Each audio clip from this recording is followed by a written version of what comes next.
All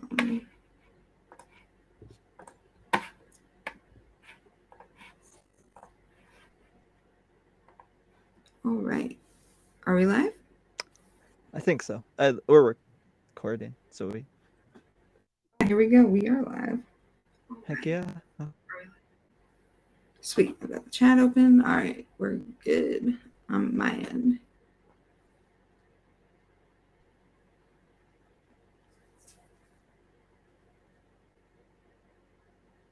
Yep. I got the Twitch notification. Okay. I think we're good to get started then. And we'll just be reacting to a Jubilee. I guess I don't know if you said that. It froze a bit, but that's okay. So, oh, yeah. No. We're KSSP Podcast. I'm Katie. Spencer. I'm Spencer. And we're watching a Jubilee video. It is Trans versus Conservative Women. Are periods essential to womanhood? This is part of the Middle Ground series. So let's see what they have to say. Okay, so if I were a white person and I said I want to transition into a Black person, and I'm redefining what Blackness is to fit what I view it as, right? Would you consider that appropriation? I consider that dodging, and I consider that comparing apples to oranges, because race and gender identity are two separate different things.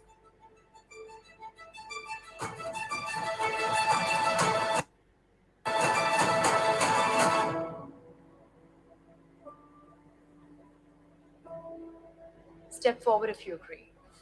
The transgender movement is indoctrinating our youth. Is the transgender movement indoctrinating our youth? I don't think so. Yeah, I don't think that's happening either. It could, but I don't think it is. I mean, anybody could. Anything can. Anybody. Yeah, but exactly. Like, that's not what's happening in the world today. Nowhere near what's happening in the world today. It's not indoctrination. It's just acceptance of people. It's nobody's forcing anyone to do anything in that sense, except for the people who are forcing people to live based upon their biological sex and not based upon their gender identity. That's more indoctrinating than anything a trans person is going to say to a kid. Yeah. I think I can guess who's going to sit down and who's not. Did it say what side is which? Yeah, so the left side is the trans woman, the right side are the conservative woman. Okay.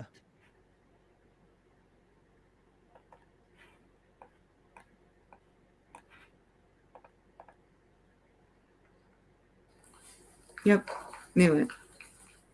And sitting down is agreeing? We are seeing, especially on social media, on TikTok, you're seeing a lot of people in this community really just targeting children. If you're seeing drag shows, even in conservative states like Texas, and even just media, movies, like it seems like everything seems to be targeted at these kids. Okay, first of all, drag shows are different than trans people. Drag queens are not. I mean, there can be trans drag queens, but most of them are just men who dress up as women just for fun. Like, it's more about a performance than about a gender identity with drag shows. But and then I don't think people are targeting kids in a way to hurt them. I think like trans people who maybe make content for children are just showing them that they can be accepted for who they are. That's what I would say. Yeah. I would agree with that. I think the problem is these people just think that like being trans or being gay, either way, because for a lot of conservative people, it's kind of the same thing. But they think that it's a choice that you make. And I mean, it's not really a choice that you can choose to live by your truth. You can choose to act on your desires, your wants, you can choose to accept. But like being trans is not really a choice that people make. No, I think it's so. Just it's there. You can't really like indoctrinate someone. I mean, you could indoctrinate someone into being trans, but that's not happening at all. No, And if it does, it's one of those situations where they blow one case to, like, it's like, you know how we've talked about before, you can't claim that one thing is representative of a whole group. Like, I would never, if I got abused by a woman, I would never say all women are abusive. That's just a fallacy. I think that's a fallacy. I think I like that word fallacy now, but it's just like I've been inaccurate. Abused. Yeah, like I've been abused by all kinds of different people, men, women, you know, different races of people. Yeah. Like it's not something that's specific. It's not genetic. It's not genetic, and it's not connected to your identity, like your identity group, I guess you could say. Yes, like, yeah. Like it's not one trans person sexually assaulting someone doesn't mean that all trans people are going to sexually assault. That's exactly. That's like saying every single white kid's going to be a school shooter. Like, yeah. You know what I mean? And that, but also the same thing goes with any other group with that too. Like anybody, any group can have like a sexual predator in it, you know? Right. Like it's not exclusive to one group or another. It's just that, like, it's there just are something trends, that though. is. But it's not okay, obviously. But and it's not, but there are trends, and the trends I can actually yeah look it up really quick, but like I'm pretty sure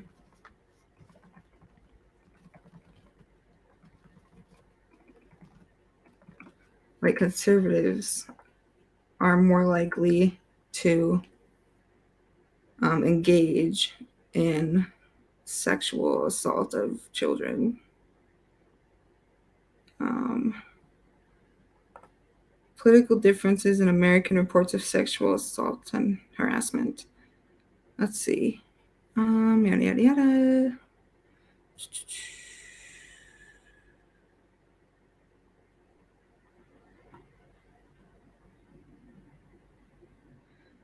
Okay, among women, more conservative political ideology was negatively associated with reports of sexual assault. The odds ratio of 0.85, 95% confidence interval. Among male, more conservative political ideology was negatively associated with reports of physically aggressive sexual harassment. Odds ratio and confidence interval are the same. And greater Republican affiliation was negatively associated with reports of sexual assault. Conservative and Republican women and men are thus less likely to report more severe forms of SHNA, which may explain the differences in belief on these issues. So research is needed to determine if political differences are due to reporting biases or different vulnerabilities. That makes sense, but... So that was kind of saying that they don't report it as much then? Yeah, but it was also saying that the numbers were still higher for conservatives overall as far as sexual assault cases, but not everyone's going to report it either. Yeah, and that's another big issue too with, like, understand, because obviously some people may think it only falls in certain groups if it's not reported, because then it's not being accurately reported, if that makes sense. Yeah.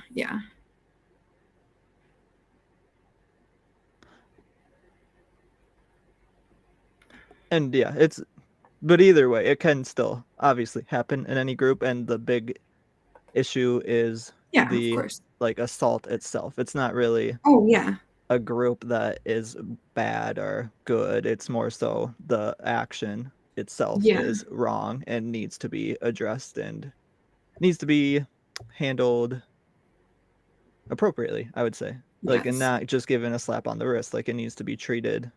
Yeah, any form of like assault, you know, sexual or physical, otherwise, you know, any kind of assault, abuse, misconduct like that, acceptable. Yes. And it's just important to understand why these things happen so that we can rehabilitate people and so that we can prevent them from happening in the future. Yes. All right.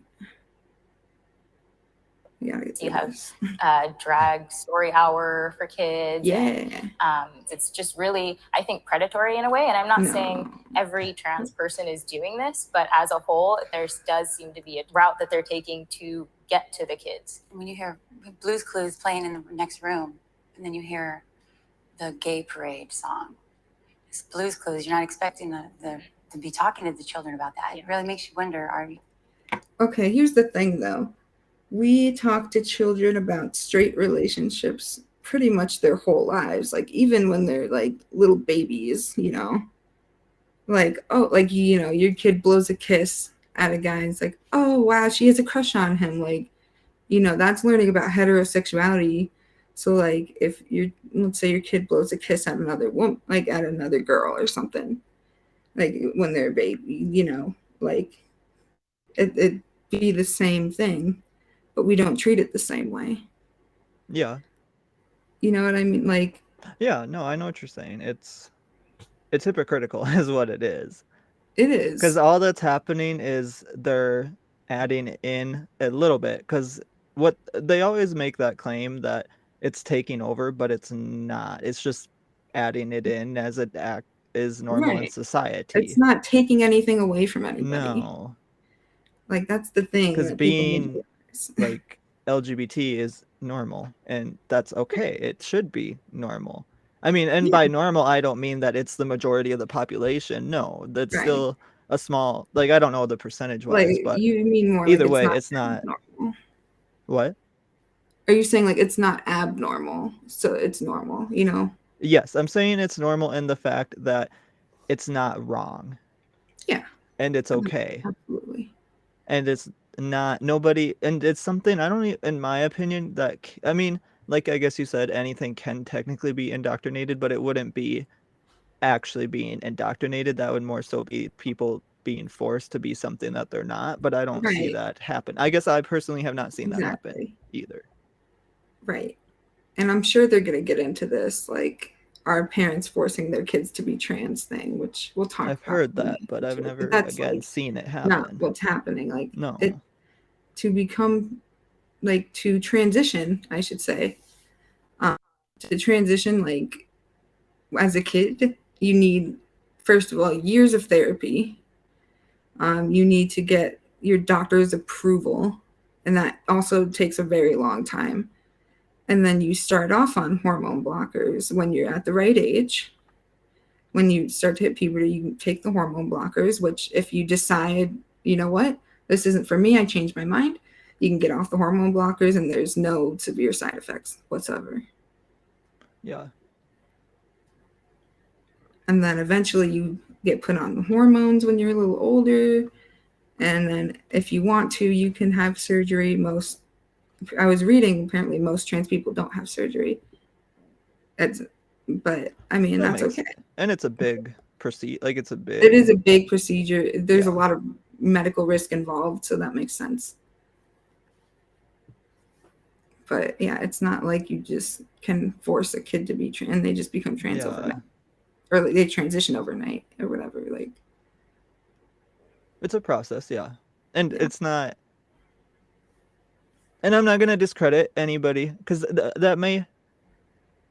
I'm not gonna say that there aren't people who aren't trying to force that on their kids, I guess, but I don't think it happens as big as people make it out to be. Because basically when they're saying that every single LGBTQ person is doing that to their kids, and that is wrong.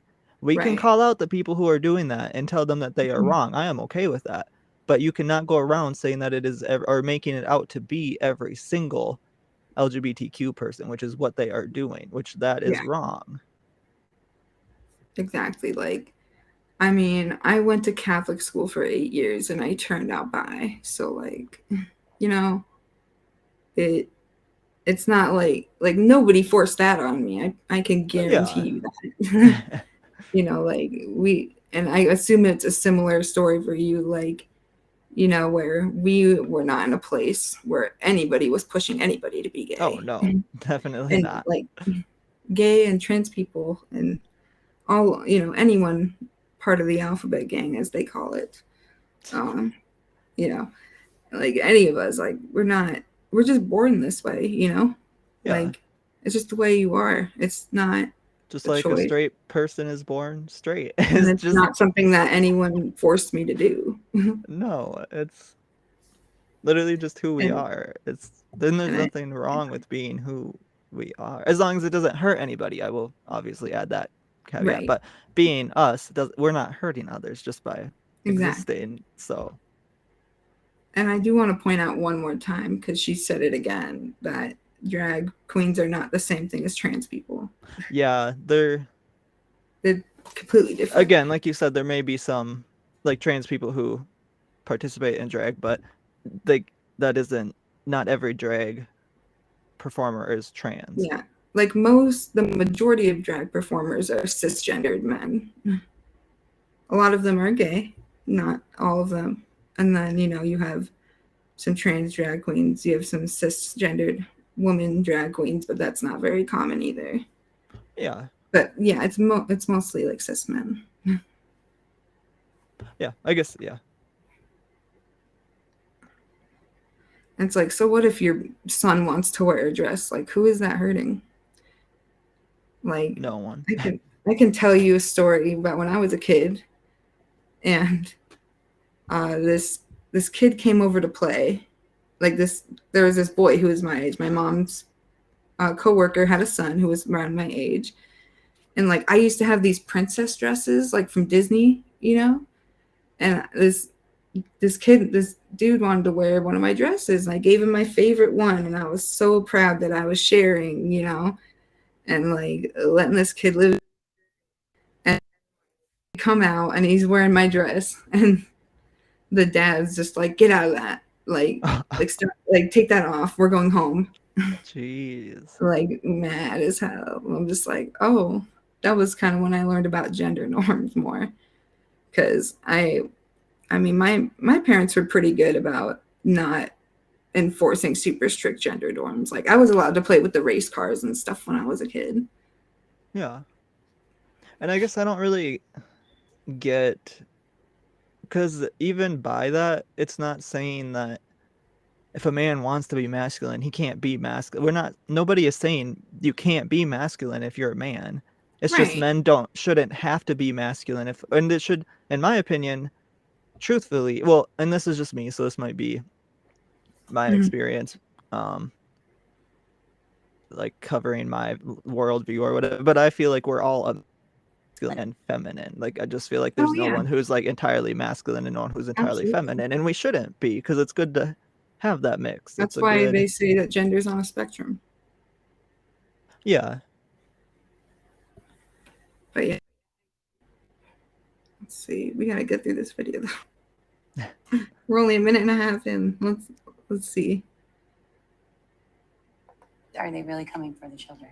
And I think we see in our population now the rate of young children who are identifying as transgender, non-binary is sky. Oh, she's the host of a PragerU show. Oh. Wow. That's lovely. We love PragerU here, don't we? Yeah. Skyrocketing. And I think there's something to be said for people who are truly experiencing gender dysphoria, which we recognize exists, and those who are experiencing what is now going to be called, or in the future going to be called, this social contagion gender dysphoria, where they're being exposed to it on social media or in school, or mom and dad are having a conversation about it with children. Let's see. I want to read what this says, though. On the screen. The social contagion theory can be traced back to a 2018 paper published in the journal PLOS 1. Being exposed to it on social media or in school, or mom and... After intense debate and criticism, PLOS 1 issued a correction that they did not survey transgender or gender diverse youth themselves, but actually surveyed their parents. Oh, I heard about this survey. Rapid onset gender dysphoria is not a formal mental health diagnosis at this time. And also, this is something I'm going to listen to trans people on, because they have more experience than I do. What I've heard is that not all trans people experience gender dysphoria. Yeah. So I'm just going to throw that out there. Like, I don't know much detail about you know, like logistics of that. But I mean, I don't have any reason to not believe them. So Yeah, and even if we were to disagree with that, like there's no point in arguing about it, because if it's their experience, it's their lived experience, whether or not I understand or agree with it, it doesn't really matter. As long as we all treat each other with respect, then it doesn't.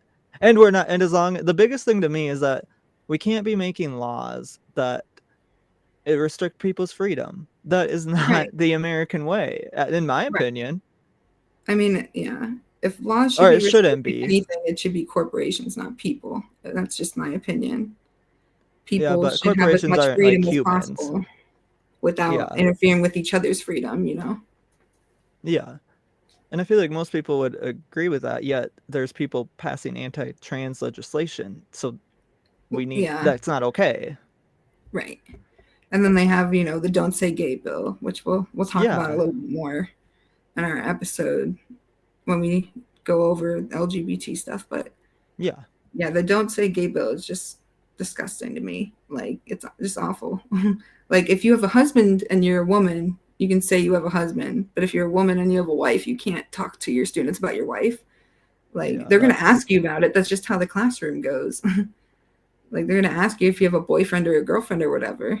And How is like, what are you supposed to do? Just be like, I plead the fifth? Like, what are you supposed to tell them if you have, like, you know, a same-sex partner? I feel like that's just straight up discrimination. Or like, yeah, or if you're trans, you know, like, you can't mention that even once to your students. Like, they might notice that, you know, like, it Yeah. might be something noticeable depending on how well they pass. And I mean, even if it's noticeable, that's okay. I mean, I'm still going to accept that person for who they are and their gender identity, you know, like, Yeah. I'm And I not guess, going to say, oh, you don't look completely like a woman, so you're not a woman or whatever. Like, that's just crazy to me. That's just nonsense. and I don't understand how they feel like just being exposed to it is gonna convert people, because you know I was exposed to heterosexual norms my Right. whole childhood and I didn't turn out heterosexual, so that's just, Right. that's illogical. It doesn't, Like, exposing people to ideologies does not force them to conform to that yeah. ideology unless other people are trying to force it, which no one is. I mean, okay, there might be And I some went people, to but that Catholic isn't school, like, everybody who's trying to force that. and I And went yeah, to I guess Catholic you went school for to, like yeah. 8 years, and not once in my life have I ever been a Catholic. Even when I was in the school, I did not believe in it, anything that I was being And told. they probably try to force Oh, you, and not they force, absolutely, but like, I very was much taught religion like encourage. the same way I was taught science or math or history, you know? Like, I was taught that Yeah. religion was the truth, just like all And these other things we're learning. and you And still I didn't, still was skeptical of it. yeah, and you still didn't become a cat. So Like, children can have their own thoughts and opinions. I think a lot of people forget about that. yes. Like, children are still, like, autonomous people, at least to a certain extent. Maybe Yeah. not completely to the Well, same no. extent as adults, but like, they, you know, they're still able to make choices for themselves to a certain extent. Yes.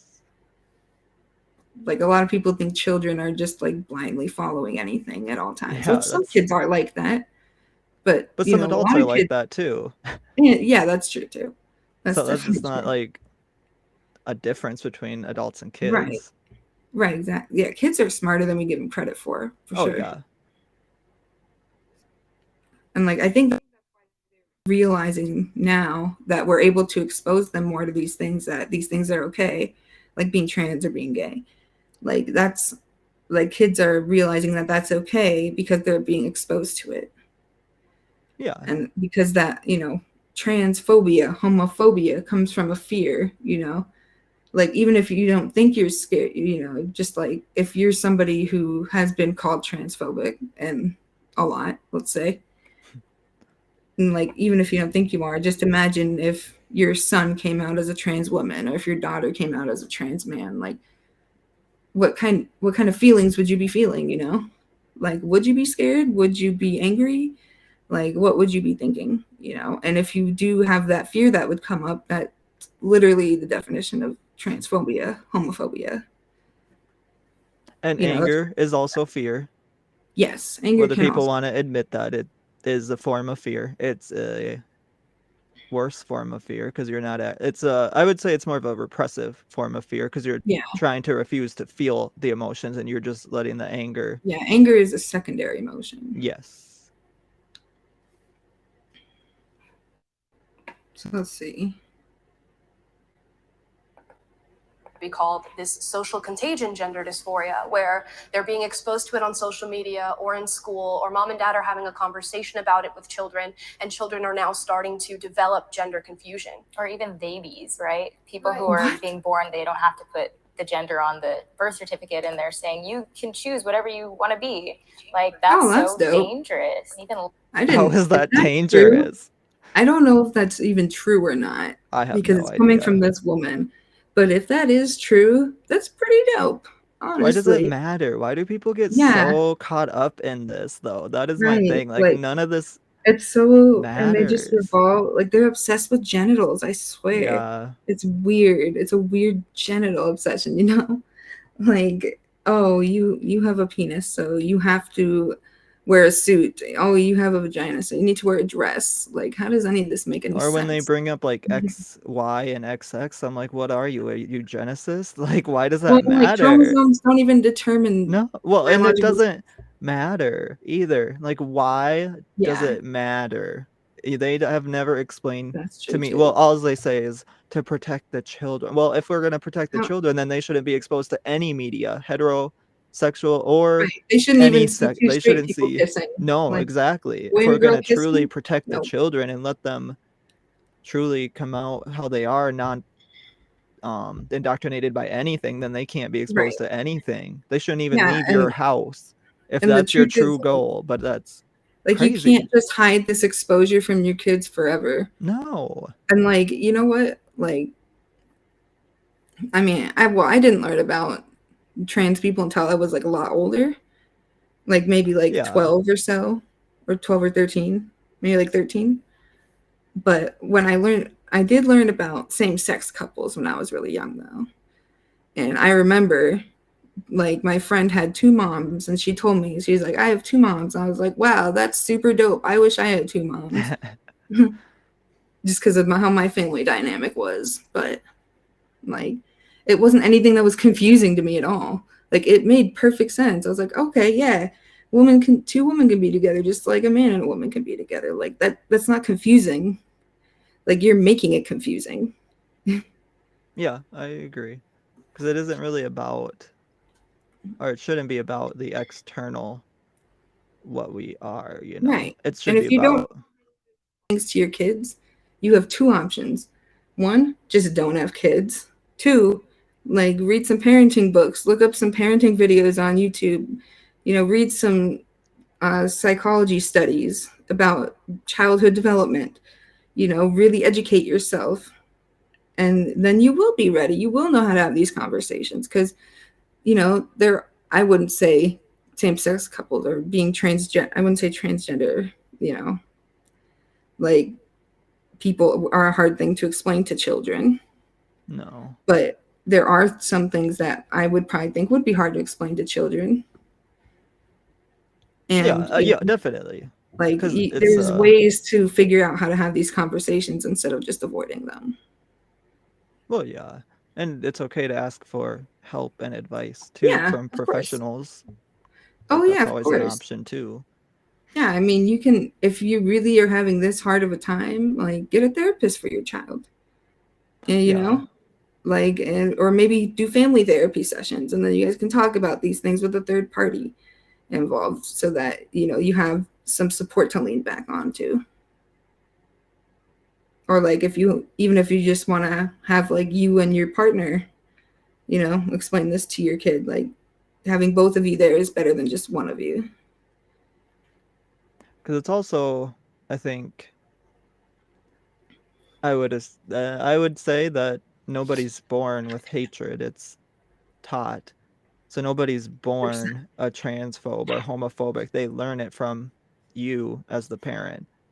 So Right. you need to be addressing so you should probably be in therapy yourself anyways, addressing those biases that you have before teaching them to your kids. And maybe in my opinion, if you raise someone who becomes homophobic or transphobic, then you ruined their life, because they're going to have a hard time fitting into society, because people don't, obviously, we don't like hatred or bigotry. That really doesn't have a place in society, or it shouldn't, because well, some people like it, but they shouldn't. yeah, but I don't get, because it doesn't like a good thing. It doesn't help anybody, and it doesn't make you feel good on the inside either. I mean, you may think it does, but it's really bad for your health, mental, physical, emotion. It's just bad to be that way in general. Yeah, like, they why need would to you make- want to?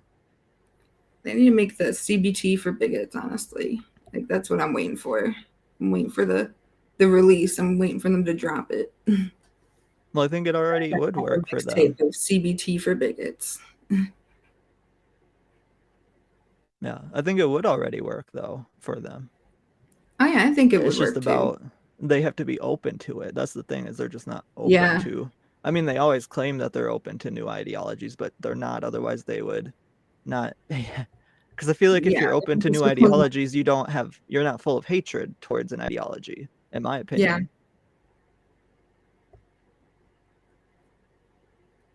Let's see.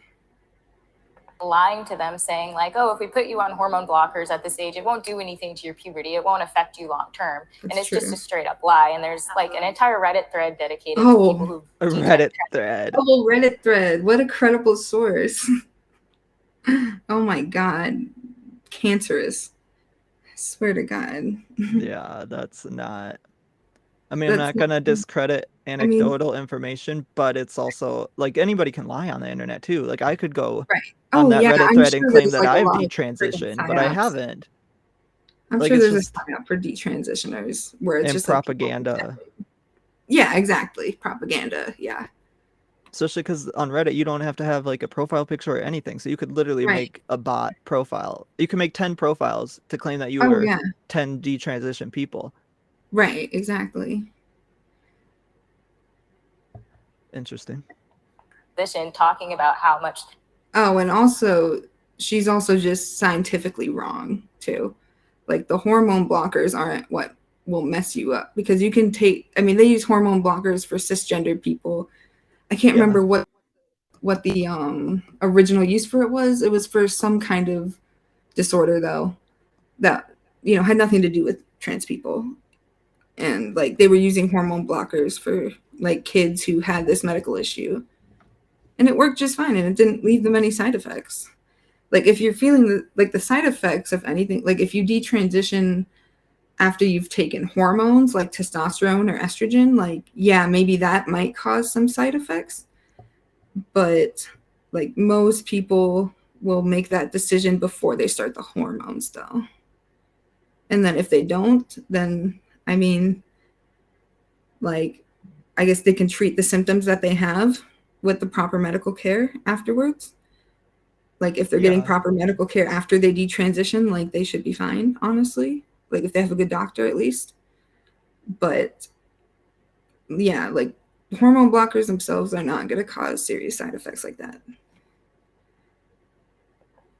They hate their life now because they transitioned and now they amputated off healthy body parts and are miserable. What? Oh, okay. What amputation is she talking about? I've never seen someone. Right. Is she talking about the surgical? Right. Because not a lot of people do that anyways. And no, it's not an amputation. It's not even an amputation. Yeah. Like, I don't know. And plus, how would you amputate a vagina? Just asking. Like, I have it's a no hole. idea. So I don't know how you can amputate that, but like, whatever. Let's see some based people come in and give their thoughts.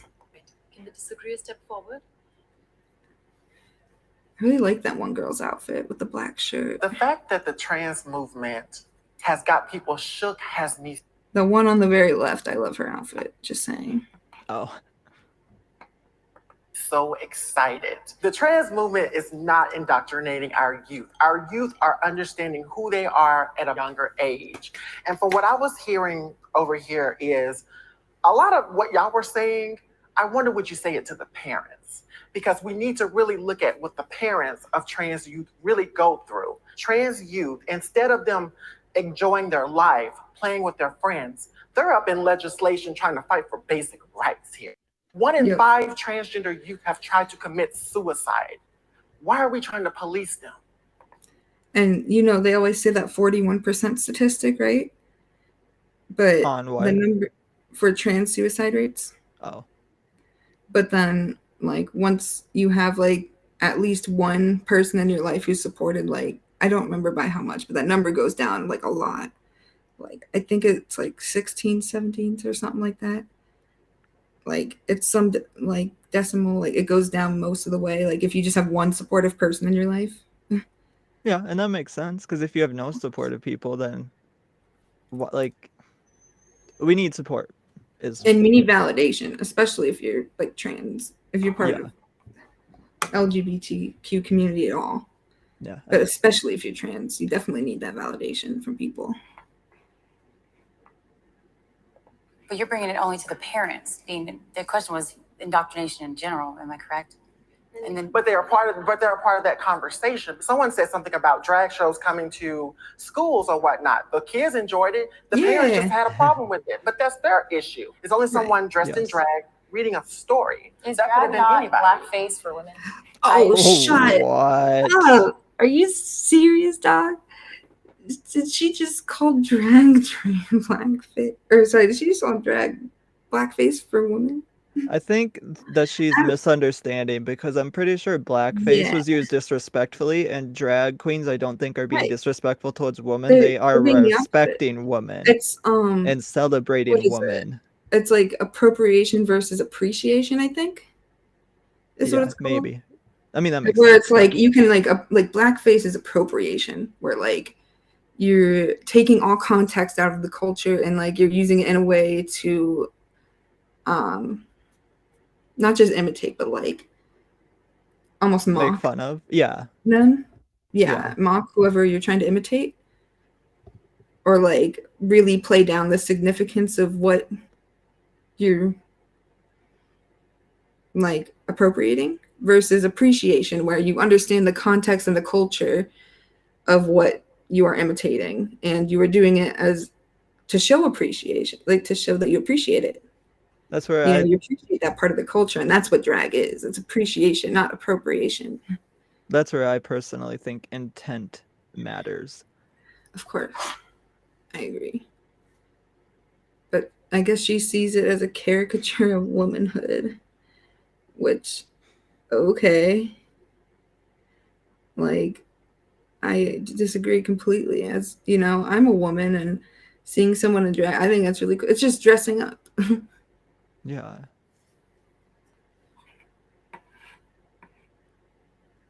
It is a caricature of womanhood, but inherently It's sexual as insulting. well. I have to agree with you guys. I do not. Okay, drag is not inherently sexual. No, it's not. It can be very sexual sometimes. Don't get me wrong.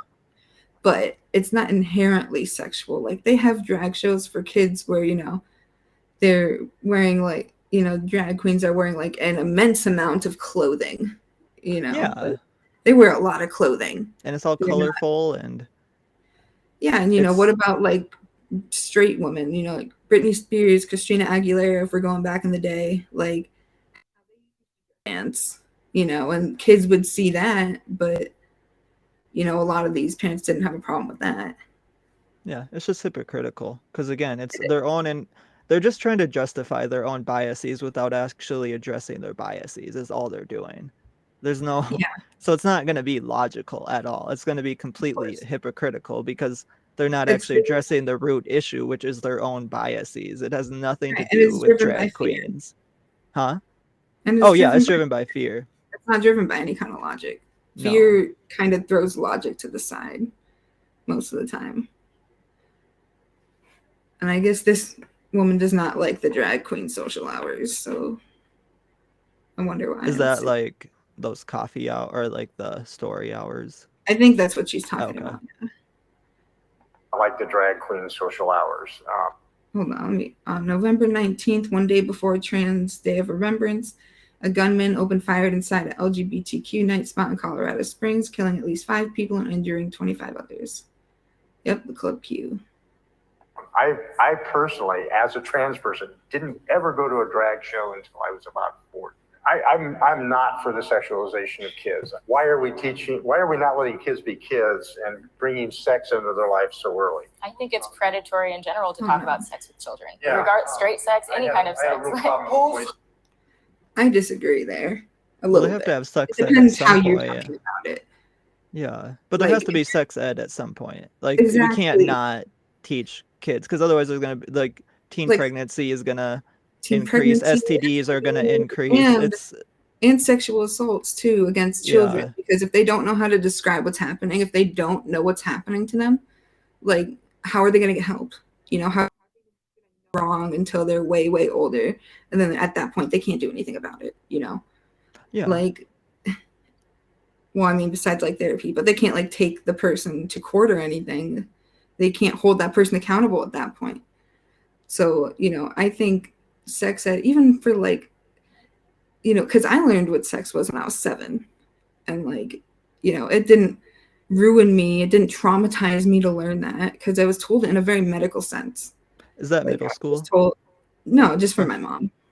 Oh, okay. I was like, I don't remember. I think in middle school is but I don't remember. And they taught us I was in at middle school, but like, they never taught me sex ed when I was in Catholic school. I left Catholic school after 7th grade. In 8th grade, I went to public school, and then I took a health course. And then that's when I learned about the STDs. They didn't really talk too much about what sex was, but they mentioned it briefly, I think. They mostly just talked about like STDs and stuff, like in teen pregnancy and like all that. I think that's what they did for us too. And I think they encouraged abstinence. Is that the word? Oh yeah, of course they encouraged abstinence from where we lived. Yeah, they did. Definitely they were from where we abstinence. lived. Although my health teacher didn't seem to like it. Like, she seemed to be very hesitant in teaching us abstinence only, but I mean, she had to, because I'm pretty sure it's like part of the state education requirements. Does each state set their own? Is that how that works? Okay. Yeah, like, I don't know if it's still like this. I know back in the day, at least, Kansas like would teach creationism instead of evolution, and that was the whole joke. What? Yeah, they wouldn't teach evolution in schools. I don't know if they changed in public it schools. So, right, public schools. Yes. Oh, that's. Yeah. But like in a medical sense, like, I think kids can understand sex ed a little. Like, they won't understand why people would do that, but like understanding what it is and like what parts of the body are, you know, require more consent to touch than others. Teaching kids about consent in general, I consider sex ed as well, even if it's not always sex ed related. Like, consent is a very important aspect of sex ed that we need to teach kids. Even from kindergarten, we can teach kids about consent. Yeah, definitely. You know, because like, I mean, they get assaulted. Oh, can I play with that toy? No. Okay. Give me consent to play with that toy. You know. Yeah. Like, it can be that simple.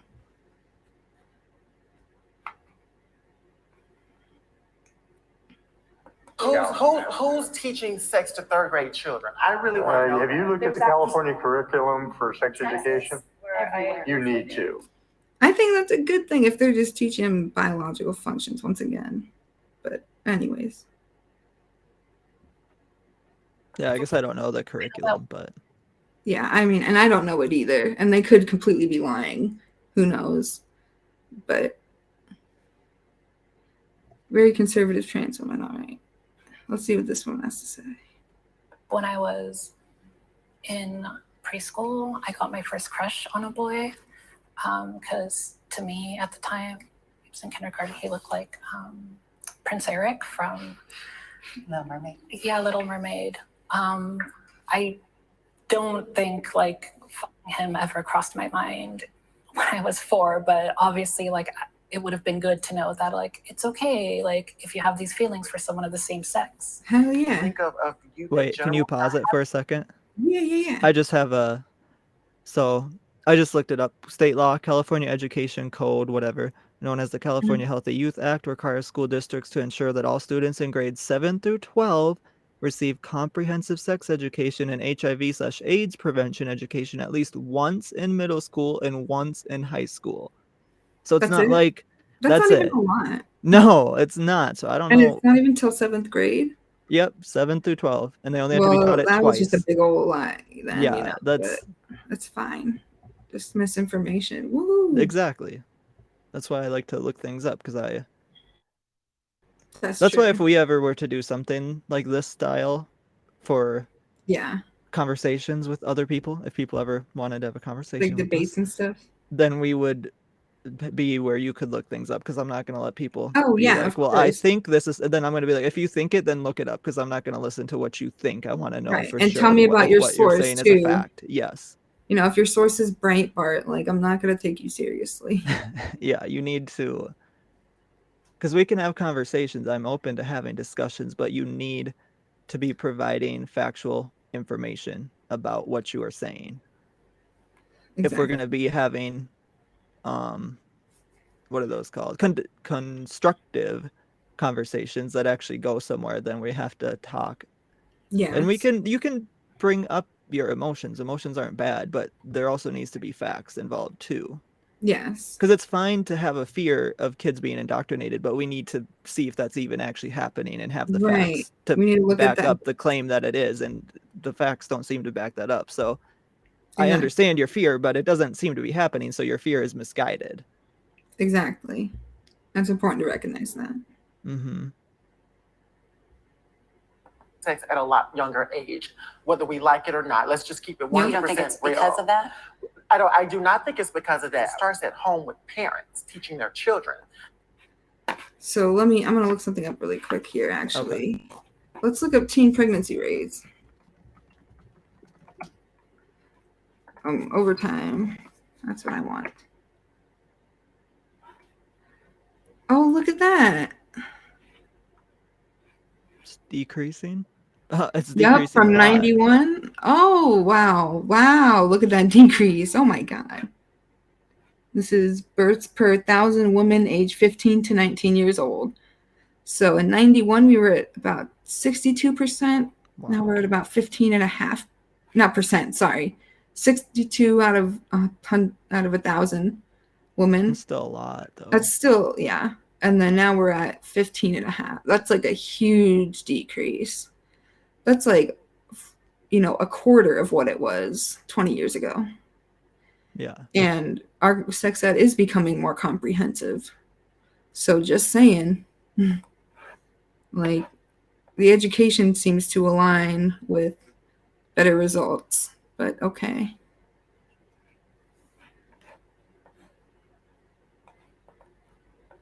Because one or two things is going to happen. Either you teach your children or the world is going to teach your kids. Yep. That's the reality of it. They are learning about it at younger ages from some adults or even their peers who learned about it from adults. That is, in definition, indoctrination. Okay, then literally any education is indoctrination then. Like, that's just where the argument goes. Like, oh, we're teaching kids about things? That's indoctrination? Okay. Well, 2 + 2 = 4, that's indoctrination too, What is like, the definition of indoctrination? Because I feel like, you want to look at the definition? I can look Yeah, because so many people are using that word, and I want to know what the actual, because yeah, if it is what they're saying, then yes, math is technically indoctrination too. Yeah, even though so it's literally the process of teaching a person or group to accept a set of beliefs uncritically. That's the important part, uncritically, I think. But we're using facts and information, so it's not uncritically. Right. And they allow kids to ask questions in the classroom. It's not like, North Korea where you ask the wrong question in the classroom and they just gun you down or whatever. I don't know how it works in North Korea. Or even some religious schooling where if you ask a question, then you get in trouble. That is indoctrination right there, per the definition. I've literally done that before. So I feel that is true. Asked a question and then got like told they asked not a to question ask and then they'll be like, oh, like I can't remember exactly what they said. It was along the lines of like, don't ask questions like that or don't say stuff like that. Yeah, that's sketch. If people were doing that, then yes, I would be like, okay, then we can't be doing that. But like God isn't like human, like he's not a man or a woman or something like that. And I was in kindergarten, and then they got real mad about that. They did not like that. Yeah, that's indoctrination right there. But yes. Talking about the fact that there are different people other than heterosexuals is not indoctrination. Because then if a kid asks a question, then you can back it up. And like you allow them to ask questions. You're like, don't ask. You can't ask. Basically, the Don't Say Gay bill is indoctrination because you're not allowing them to have those You're not conversations at allowing all. people to think critically. So like if a kid asks, oh, Yeah. are you married? Then you're told to lie. Right. And that's indoctrination right there. Yeah. It really is. It's just annoying that they are claim these. I just cannot with those people that lie.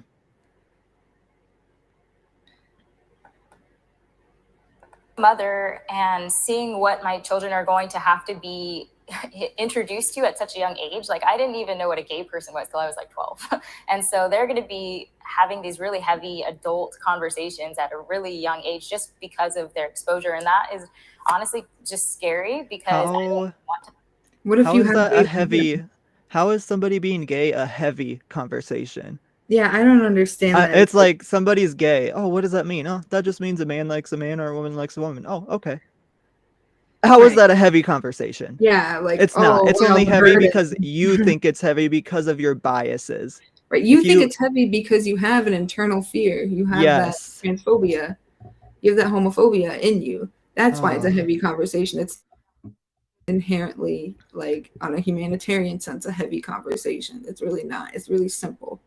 Men can like men, women can like women, men and women can like men and women. You know, like it's not complicated. Like you can like whoever you like, and that's natural and that's okay. Like that's the opposite of a heavy conversation. And even transsexual, if they're like, what is that? It's like, well, a man felt like they were a woman, and so they transitioned into a woman. Oh, okay. I highly doubt a kid is gonna have 15 complex questions about it. It's only complex because you make it complex. Even if they do have questions like, oh, like why does he feel like a woman? Like you just say like that's just the way he feels. That's just the way she feels, and so she's a woman. You know, and that's like a personal thing. Like you can't really explain why people do things, and that's the thing that you can explain to kids too. Like some people are just gonna do things because it feels right to them. We may not understand it fully, but that's okay. Yeah, we should all have it's just a part of their identity. Yeah, that's not a hard thing to. Most kids are understanding, right? Unlike adults, right? Like it's because adult, like we were saying before, like the transphobia and homophobia are taught to us. They're not inherent to us being born. You're not born that way. You're not born homophobic or transphobic. No. Like you're taught that, and you have to unlearn it. This is a conservative woman. Oh, she literally is. And she's like, "Oh, I don't want to have these conversations." Well, that's pretty selfish of you. Then you shouldn't be a parent. If you can't have those conversations, you shouldn't have kids. Right. You just should not be a parent at that point. That's an injustice to the kids, right there. Right. It really is. Especially, you know, what if one of her kids turns out to be gay? Like, or like one of her kids turns out to be trans? Like, what is she gonna do? How is she gonna treat them? You know, then she'll be okay having that conversation. But it's like, no, that's wrong because she's still not gonna be okay. It's not about you. Right. She's making it about herself, and that is wrong. Yes. It's not about you and your feelings. And half the times they're the ones who say facts don't care about your feelings. Well, apparently you guys think these facts care about your feelings, but they don't. Right. People are going to exist however they want to exist. Yeah. Oh, looks like I got some extra time. Yeah, she's not going to be at the gym till later, I guess, but oh, okay. I'm probably still just going to go whenever we're done here because but like now I don't have to be done by 3, but we can go longer if we need to. Okay. That works. You just let me know because okay. Whenever you gotta go. We still gotta record tonight too. Yeah, no. And then we can always, if we don't finish it all the way too, we can just continue it later. That's true. Like whether today or tomorrow or next week, whenever we can finish it later. We don't have to. So yeah, whenever I'm not watching the time, so I'll leave that up to you to watch the time, and then you can just let me know when we gotta stop if that works. For sure. Okay. All right, let's continue. Conversations. That's why I will be homeschooling my kids because I do believe it is my responsibility to protect them and shield them from the outside world, which is targeting children. The trans community and the trans movement is really shaking the course of what people think gender identity is supposed to be. So in one sentence, you're saying that you guys are not responsible for the indoctrination that's currently happening with Absolutely children. not. And in the second sentence, you are saying we are shook by the fact that you are responsible for it. No, you are shook at the fact that the trans movement has become what it is. A movement that influences people Powerful. all over the world, and particularly children. And we see it in the fact that the number of young people identifying as transgender, non-binary, gender fluid, genderqueer is skyrocketing, which That's because before they weren't allowed to. Right. Nobody was allowed to in the past identify as that. Otherwise, they would have been ostracized. But now that it's accepted, of course, the numbers are going to look like they are increasing because we're allowing kids to be themselves. So it's not because it's actually increasing. It's just we're allowing it to be out there. It doesn't have to be, what's that word? Closeted, I guess that you would say, or repressed. It doesn't have to be repressed anymore. People are being allowed to be who they are. Right. And a similar graph, I guess you could say, that I've heard people use this as an argument too, left-handedness. When people were not allowed to be left-handed, look at how low the number gets, about 3%. But, as being left-handed is more socially acceptable, it rises to 12%. Does this mean people were indoctrinated into being left-handed? There was a time where people couldn't be left-handed. Yeah, you didn't know about this? What? Oh my gosh. This is like a whole historical thing. People, come on. Yeah, they'd slap you with a ruler. Oh like, my. use your other hand. Why are humans just so... Ugh. I didn't... Wow, yeah. I did not know. Aren't you? No, I'm right-handed. But, you are right-handed. But, why does it matter? Why do people pick things that... Oh my goodness. I can't... Ugh. Humans. Maybe we shouldn't have evolved, Yeah, maybe we should evolve a little bit more. Or we should evolve a little more. Well, we should, but if we don't, then...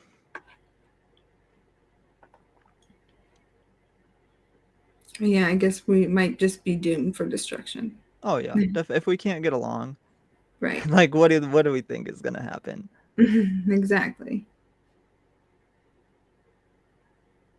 which means that children are being exposed to these ideas. And it's certainly coming from institutions like the media, like Hollywood, like our public institutions and schools. So to say that that is not happening or to deny that that is the reality negates the numbers that we're seeing.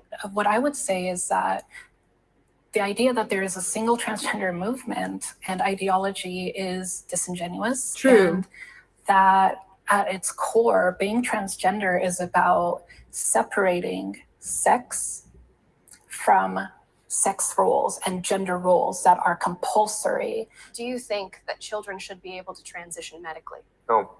I think no. It just really depends on each individual situation. They should be able to make the best medical decision for them. Facts. I am comfortable sharing bathrooms with the other side. Are you comfortable sharing a bathroom with a trans person, or are you just I'm gonna not comfortable sharing a bathroom with anyone, personally. Yeah. I hate public restrooms just because it's so... And me and my... I think my hairstyle... I was talking to somebody the other day about how public restrooms are just so uncomfortable, and why do they have gaps? Why are there gaps?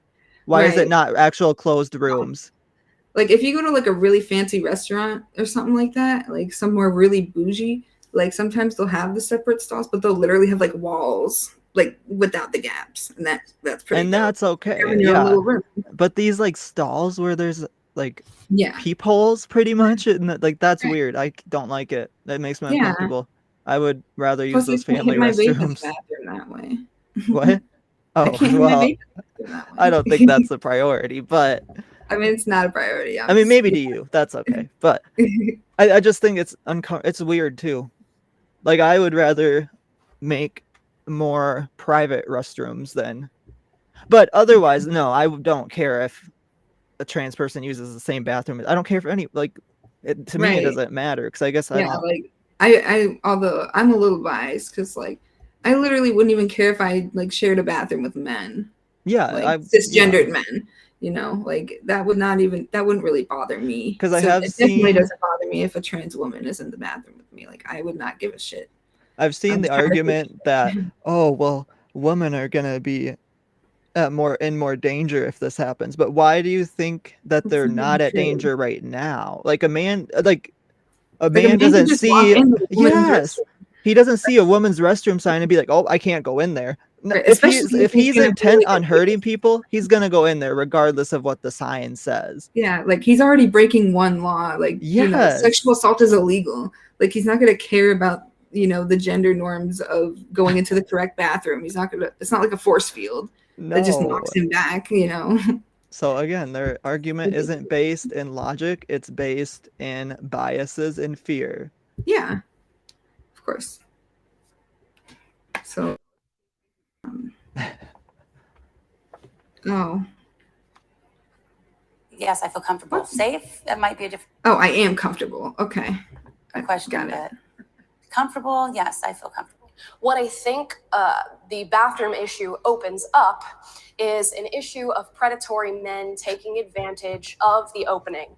Oh That my now God. they could walk into a women's bathroom or a women's locker room, as we've seen happen in instances like here in Los Angeles, at least. Okay, you need to But cite they your source. always lady, could 'cause have done that. I mean, I get what she's trying to say is some cis man can walk into a woman's bathroom and be like, I'm a trans woman, and like try to take advantage of it. But they could do that all the time anyways. Like, I really don't see. If anything, we should just make non-gendered bathrooms. If they're really that pressed about this, we should either make non-gendered bathrooms, every bathroom non-gender, or we should make all bathrooms private bathrooms. In my opinion, I Yeah, would and prefer the private bathrooms. You're also, it's a lot more likely that when you make trans people use the bathroom of their biological sex, they're actually the ones who are more likely to experience sexual assault. Yeah, or just like hate, like Or any verbal kind of assault, assault, or even just physical assault too. yeah. Like any kind of assault, you know, like that is what makes the assault more likely. But they don't care because they don't care about the well-being of trans people. That's the whole No, point. they just care about themselves. It's all very selfish. Yes. There's no empathy. Right, exactly. They feign empathy. They pretend to have empathy for. They just don't actually Well, have I the think empathy. what They they're just want having to is use talking sympathy. points. They're pretending to have sympathy. Yeah. It's not empathy because they don't know what empathy actually is. I mean, we do. Right. They don't know how to feel. Did a They don't know video how to put about it, themselves in but another person's shoes. Like what? yeah. It's a foreign concept to them. Spa, and they go into a women's space, they expose themselves to the women, and then they say, well, I'm a trans woman and you've opened up this space for me. But we cannot blame trans people for that. And Nobody's that's blaming you. That's the problem. Wait, right if you here. pause it, Because again, when you I just want to say And I think we question. that even if it's like a true trans woman, or even if a cis woman were to go and expose herself to a woman, that's inappropriate regardless. It doesn't matter about whether or not it's a trans person. Does that make sense what I'm saying? Wait, what did you say? Like, so basically she said that cis men, I guess, are using the excuse that they're trans men to go and expose themselves to a woman. But if a cis woman went into a woman's bathroom and exposed herself, that's still inappropriate. Like, just the act itself is inappropriate. It doesn't matter whether someone claims to be trans or not. Like, that could be like a cis woman walking in there claiming they're trans or something too. Like, that part doesn't matter to me. It's the fact that the person exposed themselves. I guess you could say, well, and it's like, if that truly know, does happen, but if that was a one-time experience, again, you cannot equate that to all trans people because that is inaccurate. I think she's talking about locker rooms and like spas, is what she said.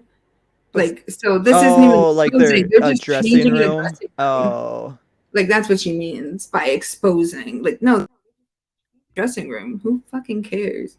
Like, if you're staring at the naked people, like that's on you, you know, in a locker room. Like, you just kind of have to ignore it, like everyone else does. I guess I don't like locker rooms, but again, that's my personal preference, so I don't go. And to I mean, them. what about and I'm me, not going to you tell know, other people like, who can't that they can't go to them. What about people like me? What about even, you know, people like us in general, like who are attracted to same-sex people? You know, why aren't you worried about them being in the locker room? Do I get my own locker room because I'm bisexual? I can't be in a locker room with either gender without gazing at them because I have no self-control. Like, no, that's so stupid. So stupid. That's their own internal biases because they don't have self-control. If we're gonna be I'm honest. still down to have my own locker room for the record. Like, oh, that'd be just give me my own amazing. space. That'd be pretty dope. Like, yes, give that to me. Why not? Engage in the fear for the free locker room. Right? Hell yeah.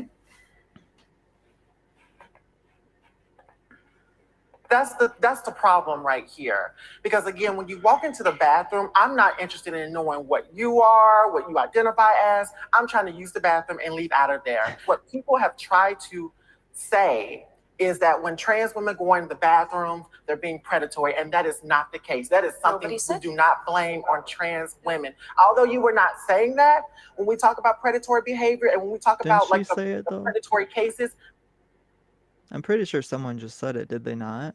Said what? That it is predatory? Like, didn't well, she yeah, just she was say saying that it is predatory, yeah. But now she she's like saying it. nobody said that. But Right. you literally just, somebody said it. I heard, because wasn't that what they were using, the rationale for the locker rooms? Is that it's predatory? And now you're going to go 2 seconds later, not even a whole minute later, and say that nobody said it? Like, do you guys not have brains when you're... It's just... Do people think that they can just say things and not just have pretend to be held accountable? Yeah. Right. Exactly. Yeah, not be held accountable. Exactly. Because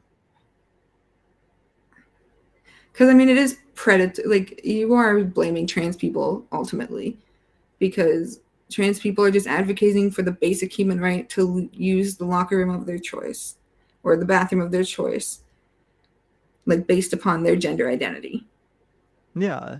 And taking that away from them because you think it invites predatory behavior is still blaming trans people because they're doing their own basic rights that you're not giving them. So even if you don't call it predatory, you're still blaming trans people. Oh, yeah. None of them have been trans women. So I just want to make sure. I know she's not strictly doing that, but because she said that, I think it's very important that I bring that out on the table and discuss that. We have to have the conversation. Now, I'll open up the question. We know that if this legislation happens, if we move forward with this move, there are going to be men who take advantage of it. Now, I want to ask you, is your comfort as far as going to the bathroom more important than the female women that will be victimized by this? Who said female women will be victimized by this? They will, and they have. No, you're only assuming, but the reality of it is, again, when people are going into the restroom, when people are only going into the restroom, they're only focused on doing one or two things, and that's using the restroom. Yeah. But you didn't answer the question. Is your comfort more important than the female by this? Okay, so let me help her answer the question. Which one do you think I'm going to get kicked out of me in? It wasn't the women's restroom. The issue that you're bringing up, first of all, is already violating a whole bunch of laws. Okay, if somebody's exposing themselves in a bathroom, that's a whole different environment rather than just letting trans people in. In California, it's right now 100% legal for trans people to go use the bathroom of their choice. So I don't know what law you're talking about. You're asking this question as if I would not stand up for cis women that were in the restroom, and that's not the case. Nice dodge there. But the reality of it is, one thing I'm noticing is we're reducing a lot of these particular conversations to genitalia. Yes. And it's not about genitalia. It's about safety. Yeah, her concern is the possibility of predation, and that's still a probability. It doesn't matter if trans people are using the restroom or not. Exactly. But what you're concerned about is that you're possibly that people feel more emboldened to put on women's clothes and go in the bathroom, but they're still violating the law all over the place. If that's what. So I just want to look up some data really quick. At least those people make sense, because literally they're not going to not. If they're going to violate laws, they're going to violate laws. It doesn't like. Ugh. Some people.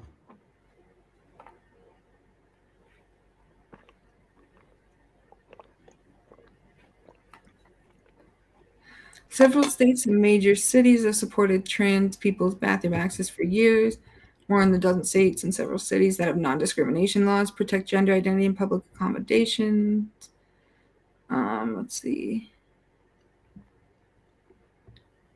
So, fears about male predators have not been borne out in these places. Advocates say that while there are some past examples of heterosexual men dressing up like women to gain access to women's spaces, there's no record of this behavior increasing when there's an LGBT non-discrimination law on the books. We have so many places that do prohibit discrimination where this has never come up. This is a red herring. Police and school officials say they haven't seen it either. We have not seen that, a Des Moines Police Department spokesman told the outlet in 2014. I doubt that's going to encourage the behavior. If the behavior is there, sexual predators are going to behave as they're going to behave no matter what laws there are. Yes. Yep. Why is that so hard for people to comprehend? See, that's the thing. Is I think it's only so that's the thing. Is where was this argument years ago? Why is it now when trans people are fighting for equal rights? Now you want to bring it up. Right. Because it's always been there. You're not going to pretend that now it's all of a sudden happening because it's always been there. And you know what's really going to help kids if they do get sexually assaulted is sexual education. Uh-huh. So, like, are you really in favor of protecting children or are you just afraid of trans people? That's the thing, is they're afraid. And I don't even think it's purely trans people. It's change. Right. That's what they're afraid of, is change. But why? Right. Why is change so scary? I mean, I'm not going to say change isn't scary, but change is good. Change is how humans evolve. Change how is society healthy. Evolves. Exactly. And that's how society innovates. How humans innovate. I understand that change is scary. I'm not going to say it's not, but it's also part of life. And I'm not going to say that there hasn't been change that was bad, but again, we can learn from that and change again. Just because we change something doesn't mean it has to be the way of life. We're not committing to anything. We're trying things out. Right. We're constantly evolving. Yeah. That's what evolution is. And I know there's science. And then again, a lot of these people don't even change, believe in evolution. So.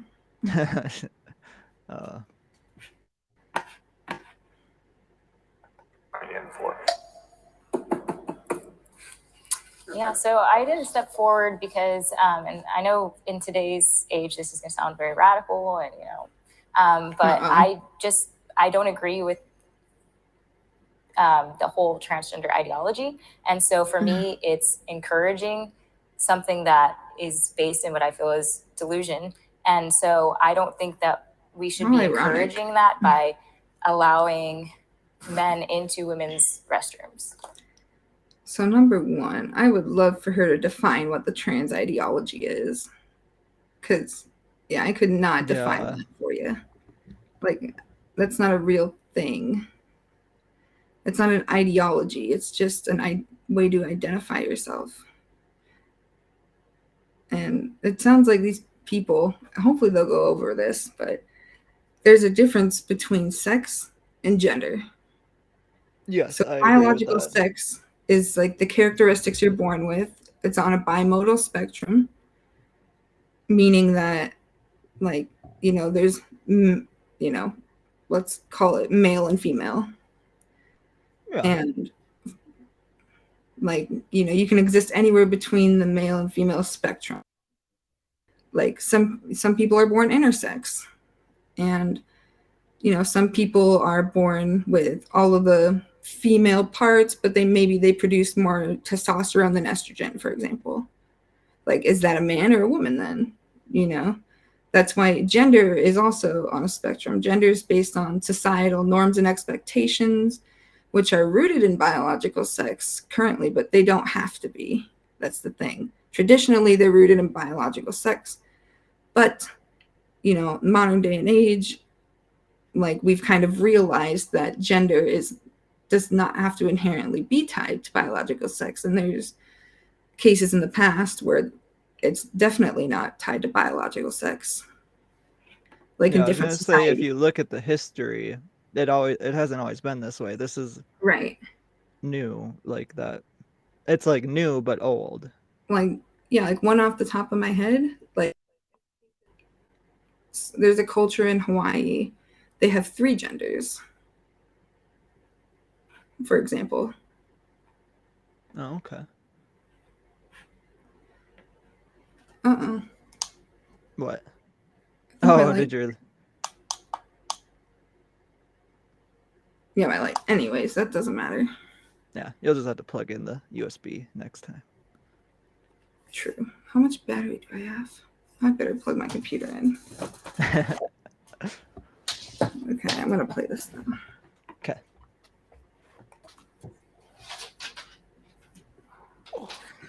I think that if that's the case, that to some extent all gender is delusion. If we're looking at historically anywhere from, midwives after the enclosure of the commons in the 1400s, having their whole trade affected, She or looks having their trade. Sorry. What? I was just gonna say she looks so pressed with her saying that. I don't know if you Well, looked the at other her woman face. looked Yeah, super pissed. she looked super pressed with her saying all gender's a delusion, and how she's explaining it. She's like, "Oh, how could you dare How could say you like bring these contradict what I logical just said?" things? And it's like, "Oh, so you don't like being contradicted, but you like to contradict others. I see." Yeah. So it's all about your feelings again. It's not Right. about actual logical conversations. It's just about how you feel. But you're yeah. pushing it off as logic when it's not. Right. Affected, and now we don't think of women as Brewsters, or that creating beer is a womanly thing. These all came from social conditions. These all came a lot of gender. She's so mad. Regardless of biological sex, it didn't like naturally flow out of our genitals, and like it was like we're like, this is how my genitals are, so this is like how my gender is going to be. That didn't happen. That's not like a lot of people who are either transgender or who are LGBT in general. All my friends were girls. At first, I just remember there were a lot of things where like I would kind of like come up against people telling me that that's wrong, like that whether it's something I like, something I want to do.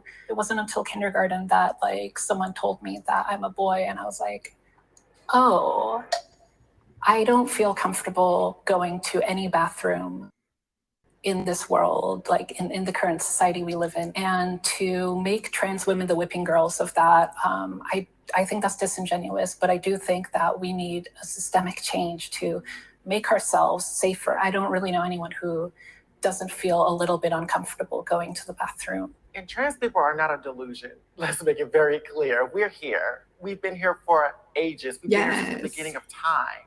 We're in your history books. And I think it's very disingenuous to say that a whole identity is a delusion. Well, I believe that I do want to see something real quick. Sorry, I keep looking things up, but no, that's good.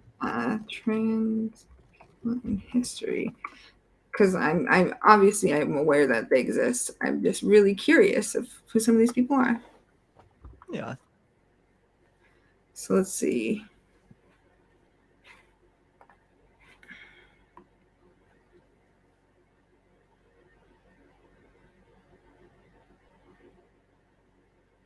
Okay.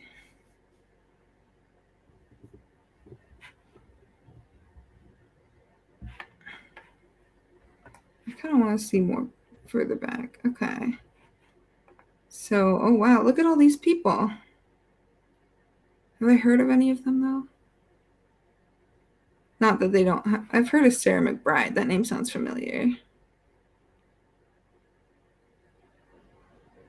What about on Wikipedia? Sometimes they go all the way. Oh, of course, Caitlyn Jenner, but that's a little newer. Oh yeah, Wikipedia. Sometimes they go like way back. Oh, there's a lot. 10,000, or would that be 10,000? Oh, that's the year, yeah.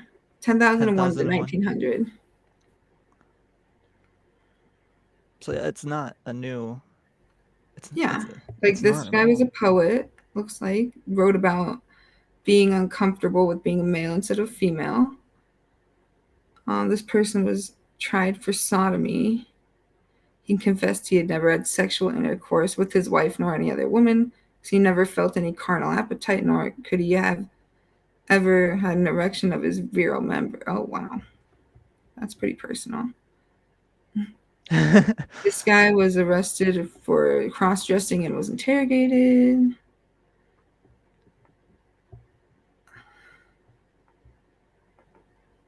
Okay, interesting. So there's a lot. Yeah. So again, it's not. So it's not like this is a new phenomenon or No, something. and it's not a delusion because it's existed. It's not a delusion. Because what is? Can we look up the definition of a delusion? Oh yeah.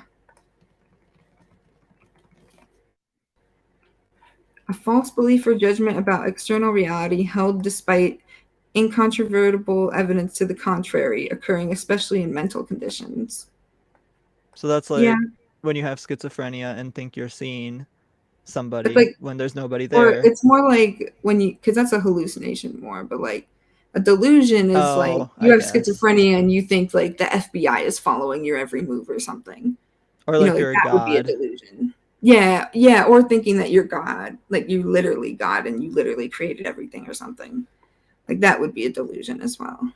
But if you Google, so I guess I see what she's saying, because if you're a man, like if your sex is a man and you think you're a woman, then it could be a delusion. But I don't think gender is the same as sex. If you Google gender that and there. Sex are different. That's why so it's not a delusion. Yeah, exactly. So she's wrong. Right. But that exactly. She's just wrong. Feel like women. That's not what I'm saying. I'm saying there is an objective truth, and I don't believe in his truth, her truth, their truth, my truth. Like there is truth, and who defined that truth? And like it's already defined. And I, as a Christian, I believe God of course. is the one who set truth. But who defined that? Is the truth? Can you tell me who defined that? God. Living in the Bible Belt with religion taking center stage. It's hard for a lot of trans and non-binary folks like myself to really be able to express who they are. I had to really take on my gender dysphoria in private. I couldn't talk to my mom about it. I couldn't talk to my dad, my siblings, because ultimately I felt like it wasn't going to lead to anything because there wasn't a lot of education in the cis community like there is in the trans and non-binary community. We're talking about a book that was written by man with his own bias. Who created chromosomes? Yeah, I'm personally not religious and I believe in science. Did she just say he created chromosomes? She said who created chromosomes. She thinks God did? Yeah, that's what it sounds like. Oh. I mean, I think that you know what?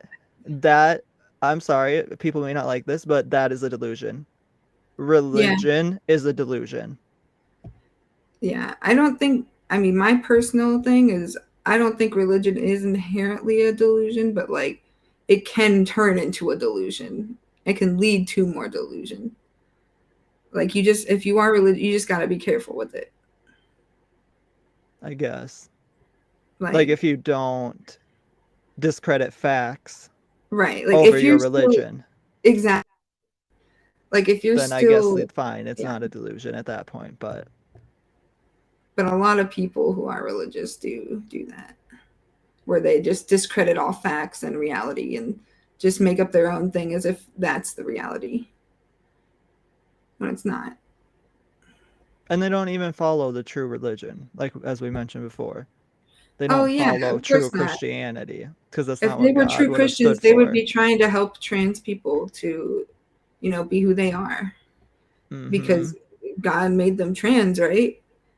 That's what I would think. I guess in their I was theory, religious. yes. I'd be like, God made this person trans, so this person is trans, and I'm gonna respect that because that's the way God made them. I'm not rooting what, if I was religious, I wouldn't be rooting what God would define as truth based on what genitals someone's born with. Like God also creates your personality and who you are inside, and he creates your identity if you're religious, right?